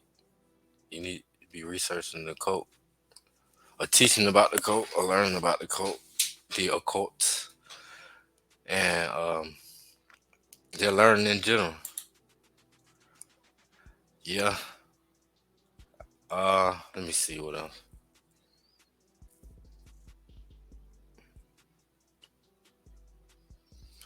And don't be a rebel without a cause with it. Uranus in the first. If you're gonna rebel, just let it be for righteousness. Cause when you do rebel, it's gonna be deep, and you probably can hurt somebody with that Mars in the third. Or yeah. the opposite can happen. Mm-hmm. You Somebody be might try to hurt opportunistic. you because you outsmarting them. They think if you can make somebody feel dumb as fuck because you smart as fuck. You know what I'm saying? Mm-hmm. And your words hurt when that Mars in the third. Like your words hurt. You don't even have to touch nobody. But then Mars in the third, they words hurt and they hands hurt. You got Mm-hmm. them hands. I can see that. But uh and that Jupiter retrograde in ninth, so you gonna they gonna be spirituality. They ain't gonna be religion. Mm-hmm. Maybe you grew up in religion, then you shed a light on the fake shit. Mm-hmm. Her father's side is that religious side. Right. She said, I'm here to save the kids. My main goal is to be a shelter for the kids who don't have anybody because everything I've been through. Here to save the kids. Fifth house is what? Pisces. Yep. I can see that. Nah, that Aries. I can't see.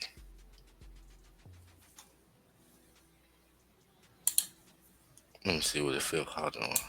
It look like it's the Aries. Yeah, it's in like the second degree. Mm-hmm. Then you got Mars in the third. Then you got Uranus in the first. Then you got Jupiter in the ninth.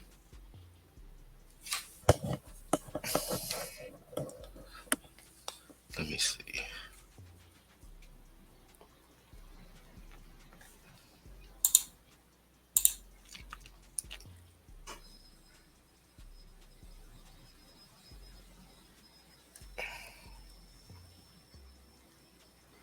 Oh, Mm-hmm. I see it now. I see it now.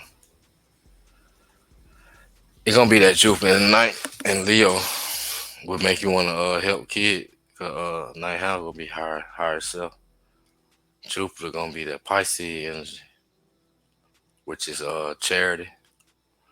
So you want to provide some type of charity to the children because how your family probably treated you when you were young, especially that moon opposite Venus in the second. The second house is family, and it's in Capricorn. It could have been kind of stale to you. You know what I'm saying? Like Capricorns are like I ain't gonna say they emotionally, but they kind of stern. You know what I'm saying? They hard, strict, restrict. You know, they real strict. So your childhood probably been real restricted, and that will make you want to help kids. And you got Jupiter trining that Venus. And, nah, that's semi set. What that is? Like, let me see. The screen's so small on this.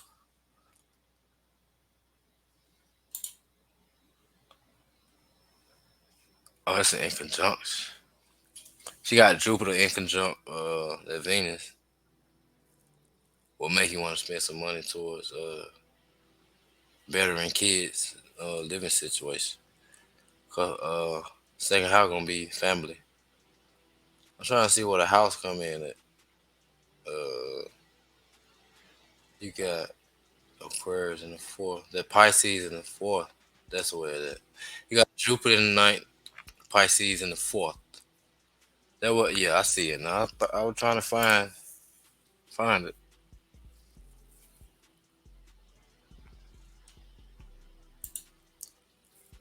I don't know what happened.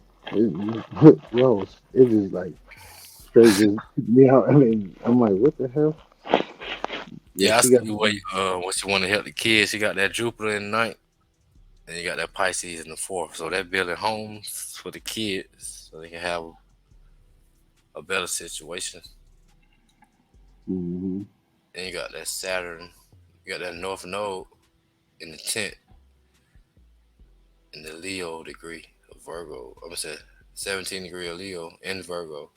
So your life direction is headed toward building a career for kids.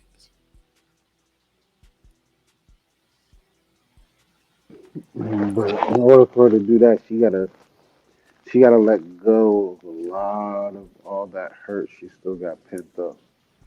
The more you start to let go, the more you can start working towards where you need to be at. Because that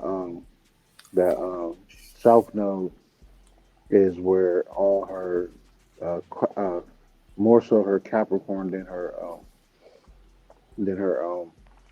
Aquarius part. But it's Mm, just coming from that particular zone to be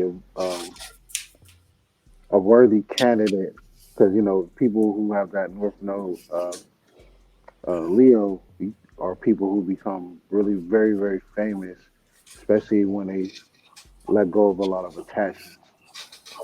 right.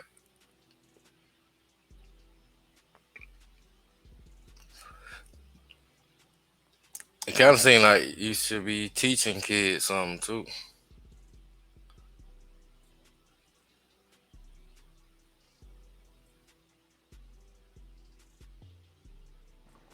Between that and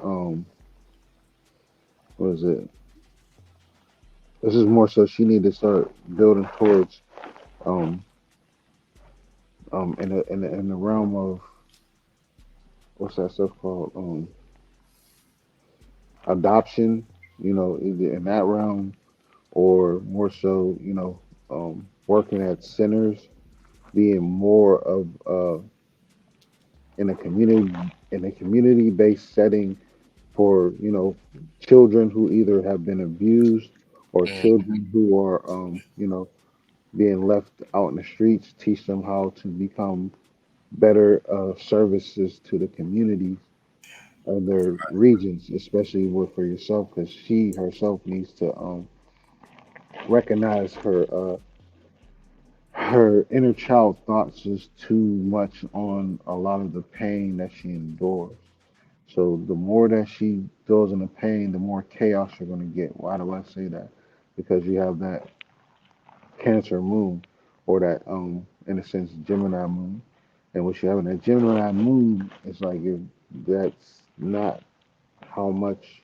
It's not so much that you got to be um aware of your situations, but it's more so you got to learn how to respect your own thoughts, respect your own words. Stop being going back and forth of, I don't trust anybody because more so you don't even trust yourself. So if you continue to not trust yourself and what you're able to do, you're going to keep attracting these particular, strongholds that you're not willing to let go. But when you let go, the my same advice to anybody who's a Capricorn or just anybody in your situation, especially in the third house, with you being in your head so much. Clear your space, clear your room, clean your room, make your room to a degree where you have room to actually have space to put those thoughts somewhere.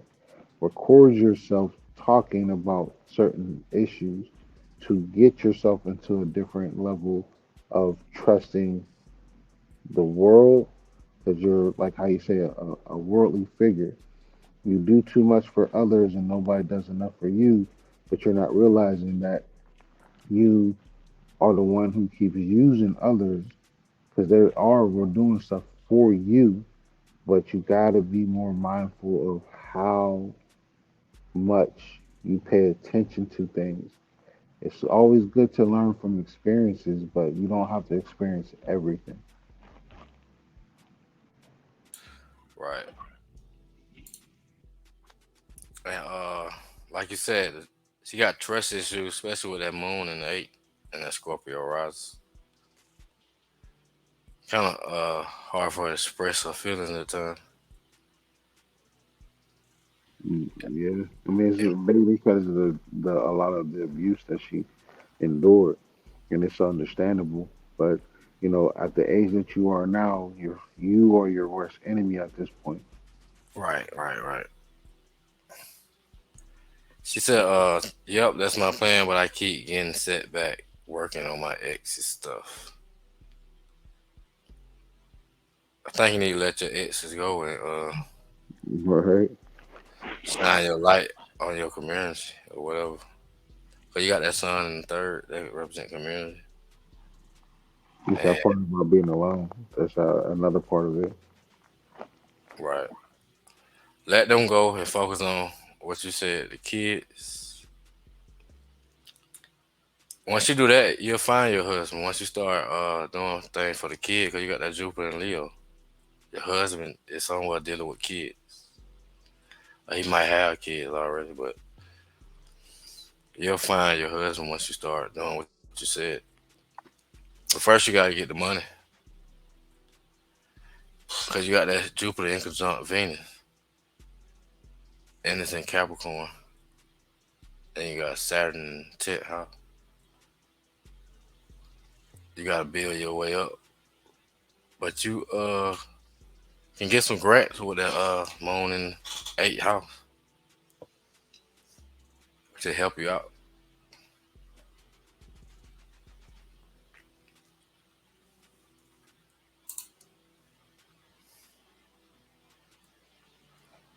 Once you get rid of all the exes and shit, that money gonna come, cause uh you got Venus in Capricorn. That money in business, the business money. As soon as you start that business, the money start flowing. I know you trade forex, but that like like a gamble. You need to start a business, like what you just said. Your main goal is to build shelter for kids, and you can get the grants you need to get from the government, especially with that Saturn in the 10th house and Moon in the 8th. You can get the grants if you apply for them, and when you do that, you'll find your husband if you're looking for one.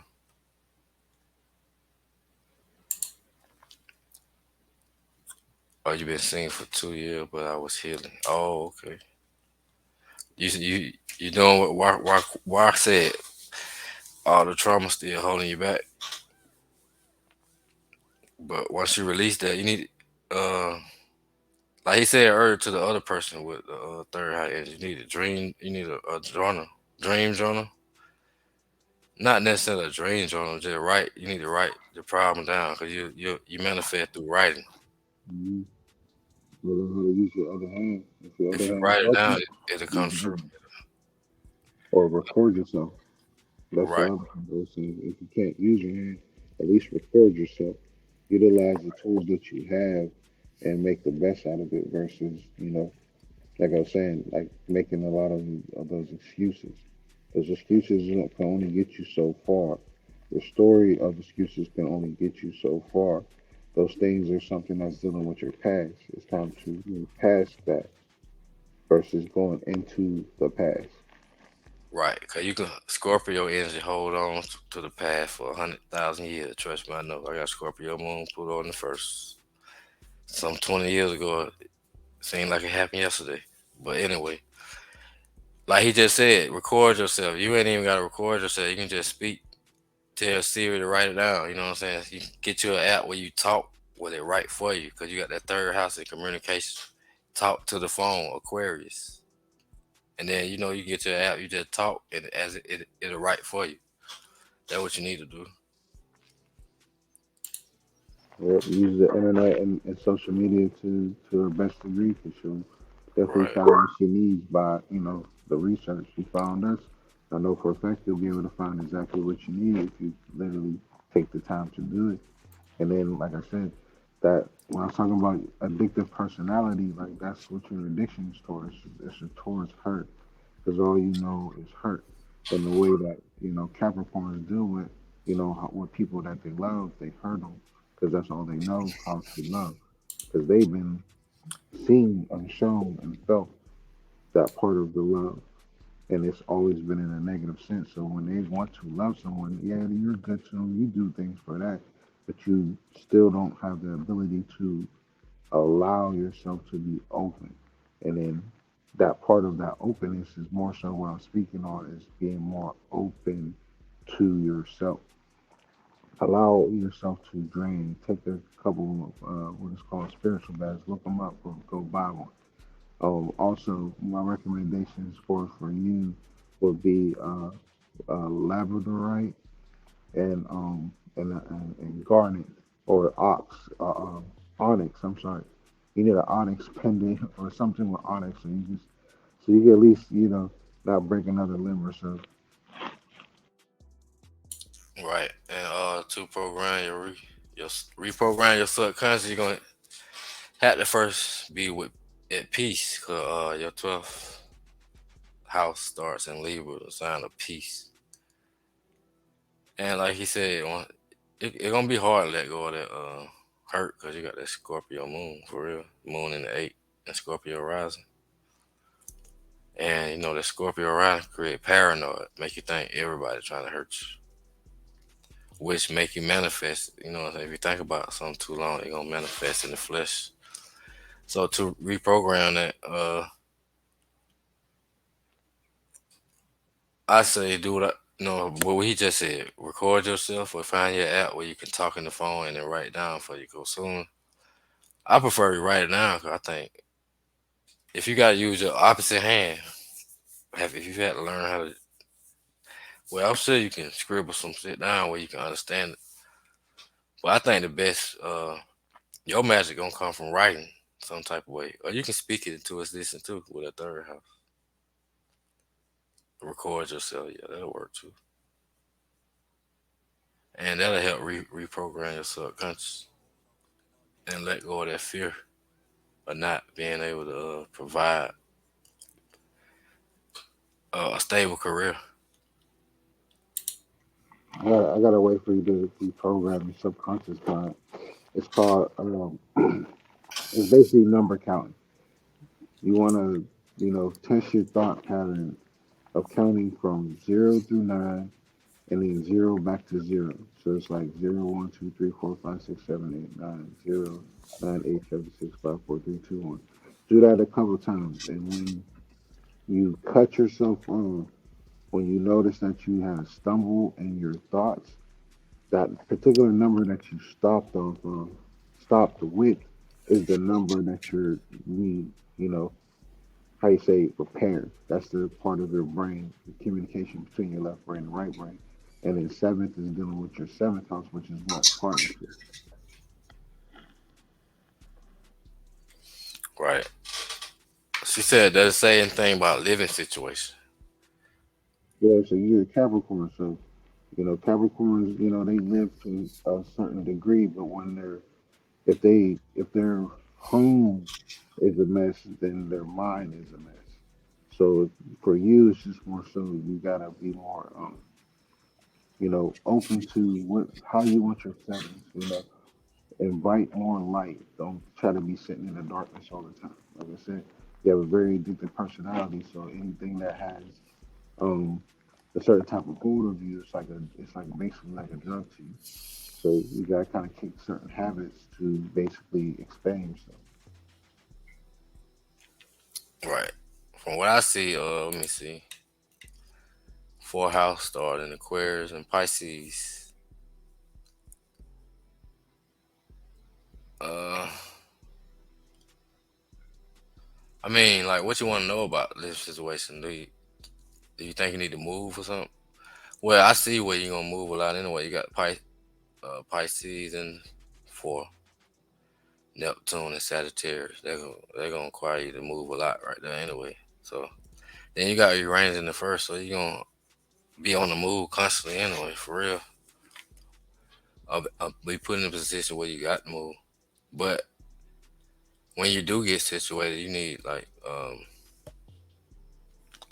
well, you probably already got a lot of electronics in your house and a lot of you need like a fish tank, like a waterfall inside your house. That'll better your living situation. The Pisceans, Hmm.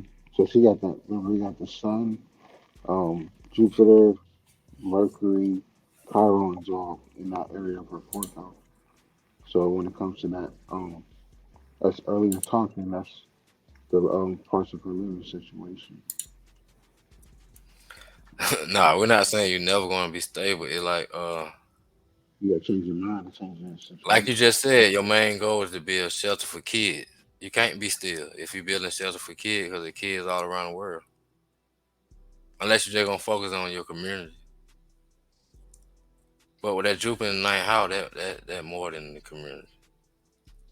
Then you got let me see, Aquarius right here. Then you got Uranus in the first, Scorpio, Pluto in the 11th. Yeah. If you want to provide shelter for the kid, it seems like you might stay in an RV or some shit like that. You see that? I think I see the RV living. Mm-hmm. RV Yeah, life. the real life of the Now you can get you a bad ass RV and you can be comfortable as fuck. But like I said, if you're trying to provide shelter for kids, it's a lot of kids that need shelter all around the world, so they're gonna require you to move a lot anyway.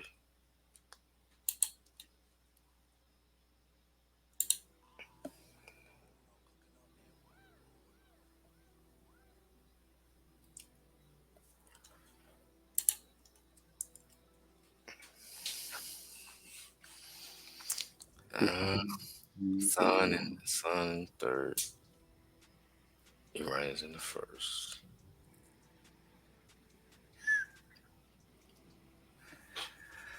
Uh, yeah. I mean, what yeah. you see, Raw?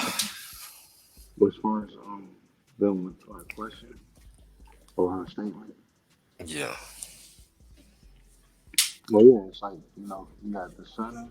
Sun's currently in the fourth house with in Pisces, so that's home. Her home life is being highlighted. What's all in there? Jupiter, Mercury, Chiron. So with Chiron being in there and it's basically conjunct the sun in your fourth house, it's more so this is that time to really reflect real deep within basically as that realm is called, the subconscious, reprogramming it. How do you reprogram it? By changing your situation, change the area that you live in, change the schools that you live in, change the type of people that you keep allowing into your zone. You know, and like I said, the part that you gotta recognize is that your your niceness is flirtatious to other people that keeps attracting it. He's probably a size too, but he's more so like he's following the leader. So, with you being the leader and dealing with the stuff with your exes and things of that nature, it's like, what's the reason for you dealing with them? Like, if you have no ties to them, then what's the reason you got to deal with them unless you got kids with them? You know what I mean? So the only part that I can see is if you do have kids, if you don't have kids with these individuals, you don't need to be around them or even allow yourself to have conversations because they are someone who's not um, supposed to be there anymore. But if you got kids with them, you gotta learn how to make the best of that situation for sure. Because your child has their path to learn and their path to grow. This is the time for you to reflect on the many things that has happened leading up to this point. The first part that you need to start utilizing is your mind and basically the the big, how you say, the big standards of And you put those things together, allow Pluto to start wrecking what it needs to wreck within yourself, in that place of in that place called your value system. And in your values and your skills, you're going to learn to unlock them. Once you unlock them, apply them as needed.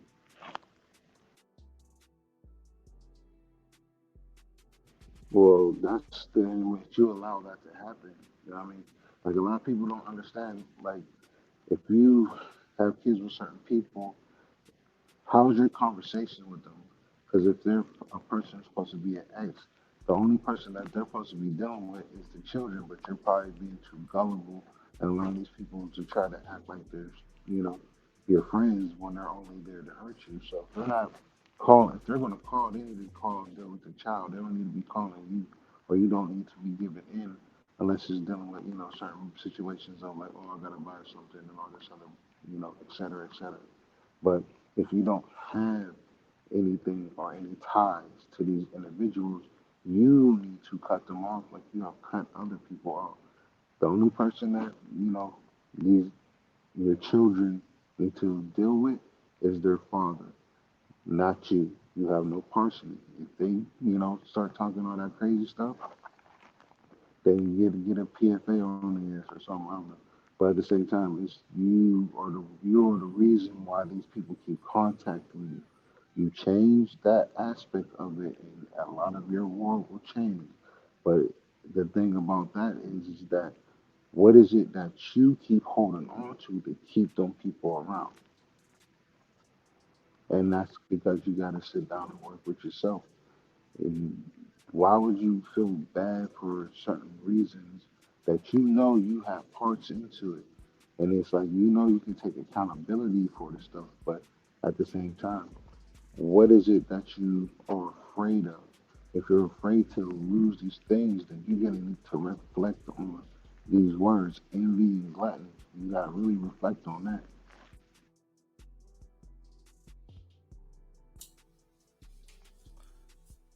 Yeah, bro, I feel you on that. And with the son situation about him graduating, uh, I know you probably want to stay where you at to watch him graduate, but like he said, all them trends in your fourth house making an emphasis on your home environment, kind of forcing you where you got to move.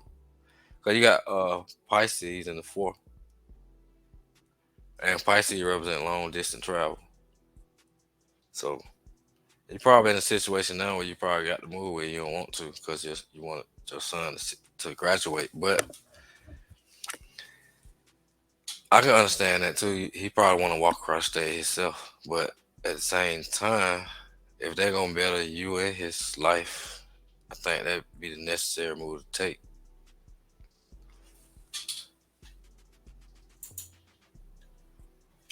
Uh, I think you should go with your first mind. That's what I think. I don't want to tell you what to do. I think you should just follow your instinct. You got plenty of intuition with that moon and the eighth and Scorpio rising. You know deep down inside what to do. You just gotta go with your gut feeling. You Hmm. just want us to we confirming it, but I ain't gonna tell you what to do. But what I'm just gonna explain what I see on the chart. But that Hmm. Pisces in the fourth, you're gonna be forced to move a long way from your house. Hmm. Change the whole environment and how you say, the whole school of fishes thing. It's like you need to go where your community is at the end of the day. You got to tough it out. But at the end of the day, I would plan on moving to a place that's more of your liking, community standard wise.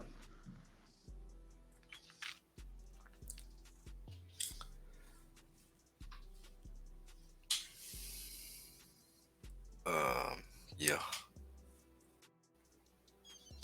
it's a lot of traveling involved in your life. I see that Jupiter in Leo tonight, Pisces in the fourth, all that Mercury energy. That's short travel. Then you got Neptune and Sagittarius. Yeah, yeah. Saturn and Virgo. Gemini in the eight. There's a lot of traveling going on. But like you said, like what you want to do about the kid, it's gonna involve traveling. Hmm. Don't do it. Don't do it all of a sudden next month. Like save your money, please. Save enough money during this time of that retrograde. Do not hook up with any of your exes. Don't have nobody to come around you around this particular time. This is a good time for you to put away and stack. And then come what's after April? March? No, not March, May. And then when May comes around, this will be the time for you to literally put things in perspective. Because a lot of what we're talking about, especially when you talk about your living situation, this is something that's going to reach all the way into April, towards the end of April. And then you have the time to escape it, but once that Mercury go retrograde, that's the time for you to sit back, reflect, stack up, put things in place. Don't allow, your your inner thoughts to get the best of you. Like I keep saying, that addictive personality that you have keeps contracting the chaos. Change your direction of that chaos, or how I would always say to certain people, learn how to turn your chaos into something tangible. Right. And he's 16. I'm sure he probably got like one or two more years left in school, right? I think either, yeah, like one or two. Yeah, I figured that you're gonna have to move either way it goes. So Hmm. you know, moving to a better place, it bring new energy anyway because you new to an environment and you don't know nobody, nobody knows you, and you can Hmm. meet like-minded people versus Hmm. everybody already knowing you and know your business and your ex following you everywhere. But at the same time, I know you want to keep your child away from their father. But at the same time, your son grown in about 2 more years. He can drive and he can do whatever he want to do to get back to his father.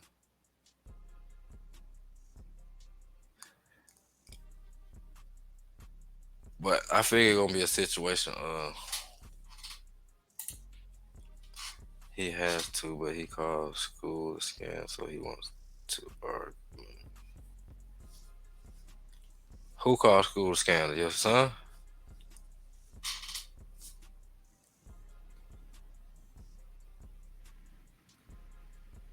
Well, I'm gonna put it like this: who's the adult? That's all I'm gonna say. Yeah.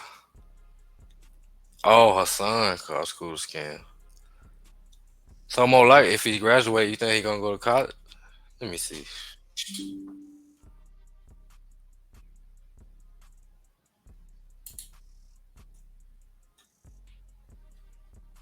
Sun in the third. Where's Jupiter? Yeah, I can see him trying to go to college.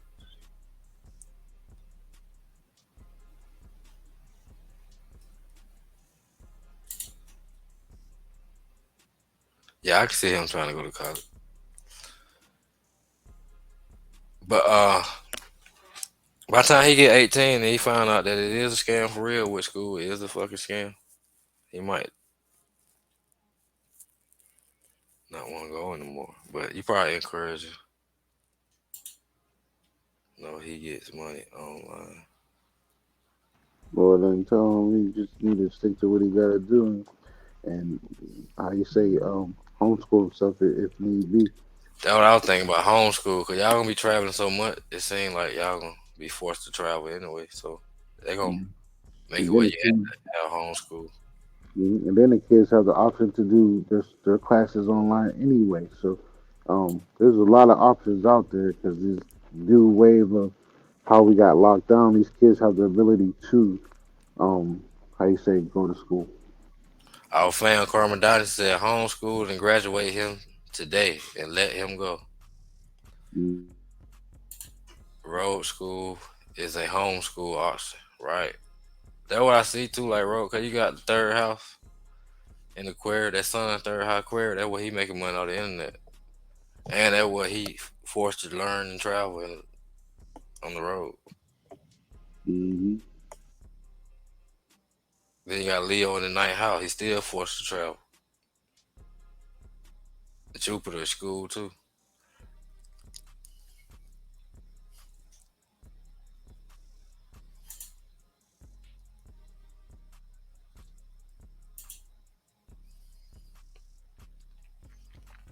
But I kind of understand how she feels. She probably want him to walk across the stage. He probably want to walk across the stage too. But I don't. He might not want to if he feel like school is a scam.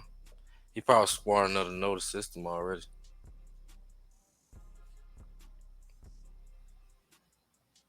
Or he's just talking out his ass. Mm. Right. Yeah.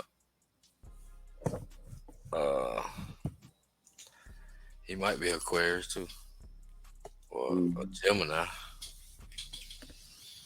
or a Mhm. Sag. I'm gonna say Gemini or Sag. 'Cause he says school is a scam.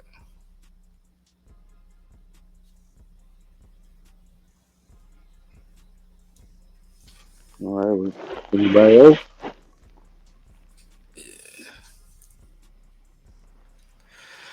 I'm getting tired now. We've been on here about 4 hours. He's a Mhm. Capricorn. Yeah, he's a sad. Yeah, he's a Sag. Yeah. He a tropical Capricorn, but in real time, you know what I'm saying? We go by the real dates. He's a Sag. Mhm. Especially how you talking about the school. Capricorn don't want to go to school. They stuck on tradition. Mhm. But yeah, I'm getting a little tired on him. He said help him make his own stage.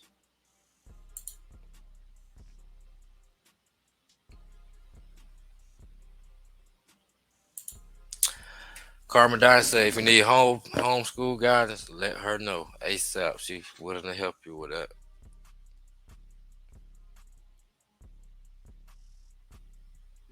Yeah, check it out on MKD dot was it mkdtnt at gmail.com. Put her information over here.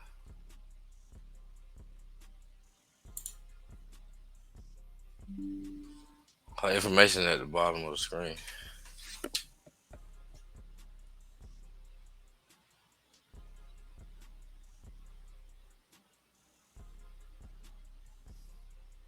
Yeah, this is my take on that whole thing.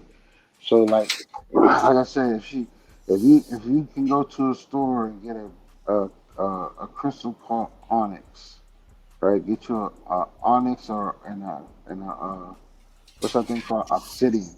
Yeah, obsidian crystal and an onyx crystal. You need to make sure that you keep the onyx. If you have a car, keep the onyx on your car.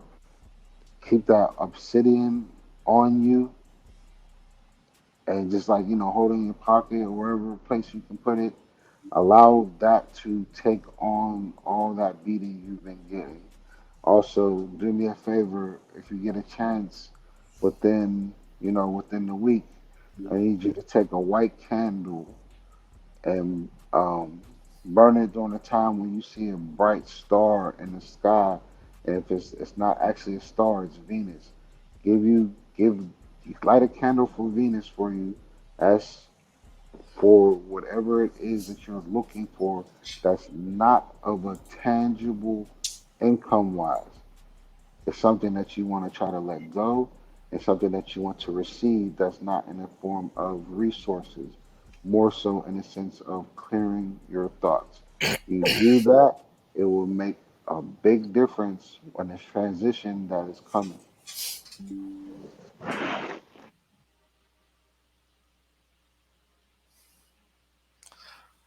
Uh, like Ramontel said earlier, who's the adult, right? You gotta be the adult in the situation. I feel like otherwise you're gonna be forced to do what you gotta do anyway, cause like you just said, you gotta move tomorrow. So what he gonna do about that? He can't do nothing about that. And the only thing he can do is go to his daddy house, or he gonna have to, suck it up and go with you. Because again, Right, you the adult. He ain't got time. You ain't got time for all this. You got things that you got to do, and he got things that he's looking forward to do. If he thinks he can run the house, you need to send him to his dad, hands down. right. Yo, you're gonna be forced to travel either way it goes, so he gonna have to and they probably gonna be a long distance with that Pisces energy too. It ain't gonna be like that right down the road type of shit. So he gonna be forced to do he gonna be forced to do some kind of school change or homeschool. He gonna be forced for change. Both of y'all gonna be forced to change location, the home Hmm. environment. So that come with moving anyway. So it really don't matter how he feels. Hmm. No, it's not nothing wrong. Yes, it's just that I'm gonna say it one more time. It's the last thing I'm gonna say. Like my man Frank Hampton said, the last words that come from my mouth. You are the adult. You are the adult. Right. And you gotta go with your gut feeling, not how about you know what I'm saying. I know you love your child, but you the one got the intuition. You know what to do. You just gotta follow through with it, or you're gonna be forced to do it like you is now. Because that's what that Pluto in that second house is doing. Right. It's forcing you to find your value because second house of value. hmm Well, that's just that's going off of the transit part. But it's Mm. hard because she got that natal. I forgot what she got natal. Native Pluto in the 11th. Mhm. No, no. She got Venus in the second house. Yeah. It's on. So So it's on top of her Venus. oh yeah. Yeah. That's where that money issue coming in too. hmm It forcing you to transformation through money and what and how you value stuff. hmm She gonna do a whole value. What they call that whole um. Oh, what's that word? Reconstruction of her what she thinks is her value. Hmm. Because Pluto's coming to direct all that stuff, and once it does, you're gonna see why, and then your part about it, your part in it, is that you really gotta let go, child. You truly do.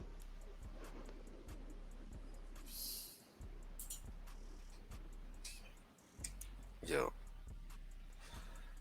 But he, like I said, he'll be grown in 2 years, 18 years old, and No, that girl, you they come definitely not from. gonna be able to tell him what to do.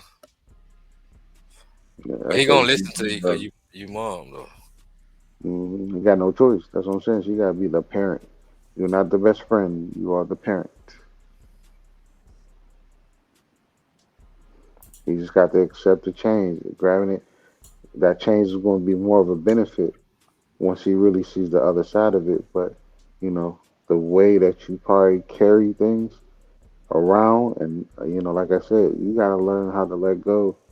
That let go is really hard for you. It really is, and that rebellious spirit that you have. How about you allow that rebellion to go towards the issue instead of being rebellious towards others? Allow that same energy you put into rebelling against whatever it is, people, places, things, nouns, whatever it is. Turn that energy into where you need to direct it to. All that pain and suffering and all that confusion, use the energy of all that confusion and transmute that shit into this next stage in your life. Because again, a lot of it's dealing with your inner world. Because whatever's going on in your inner world is going to manifest in your outer world. And what you have in that Jupiter in the ninth house, you got to be very careful what you wish for. Be Right. very in tune with a lot of what's going on. The more you're in tune, the more you'll start to see the path. Then once you take that path, don't look back.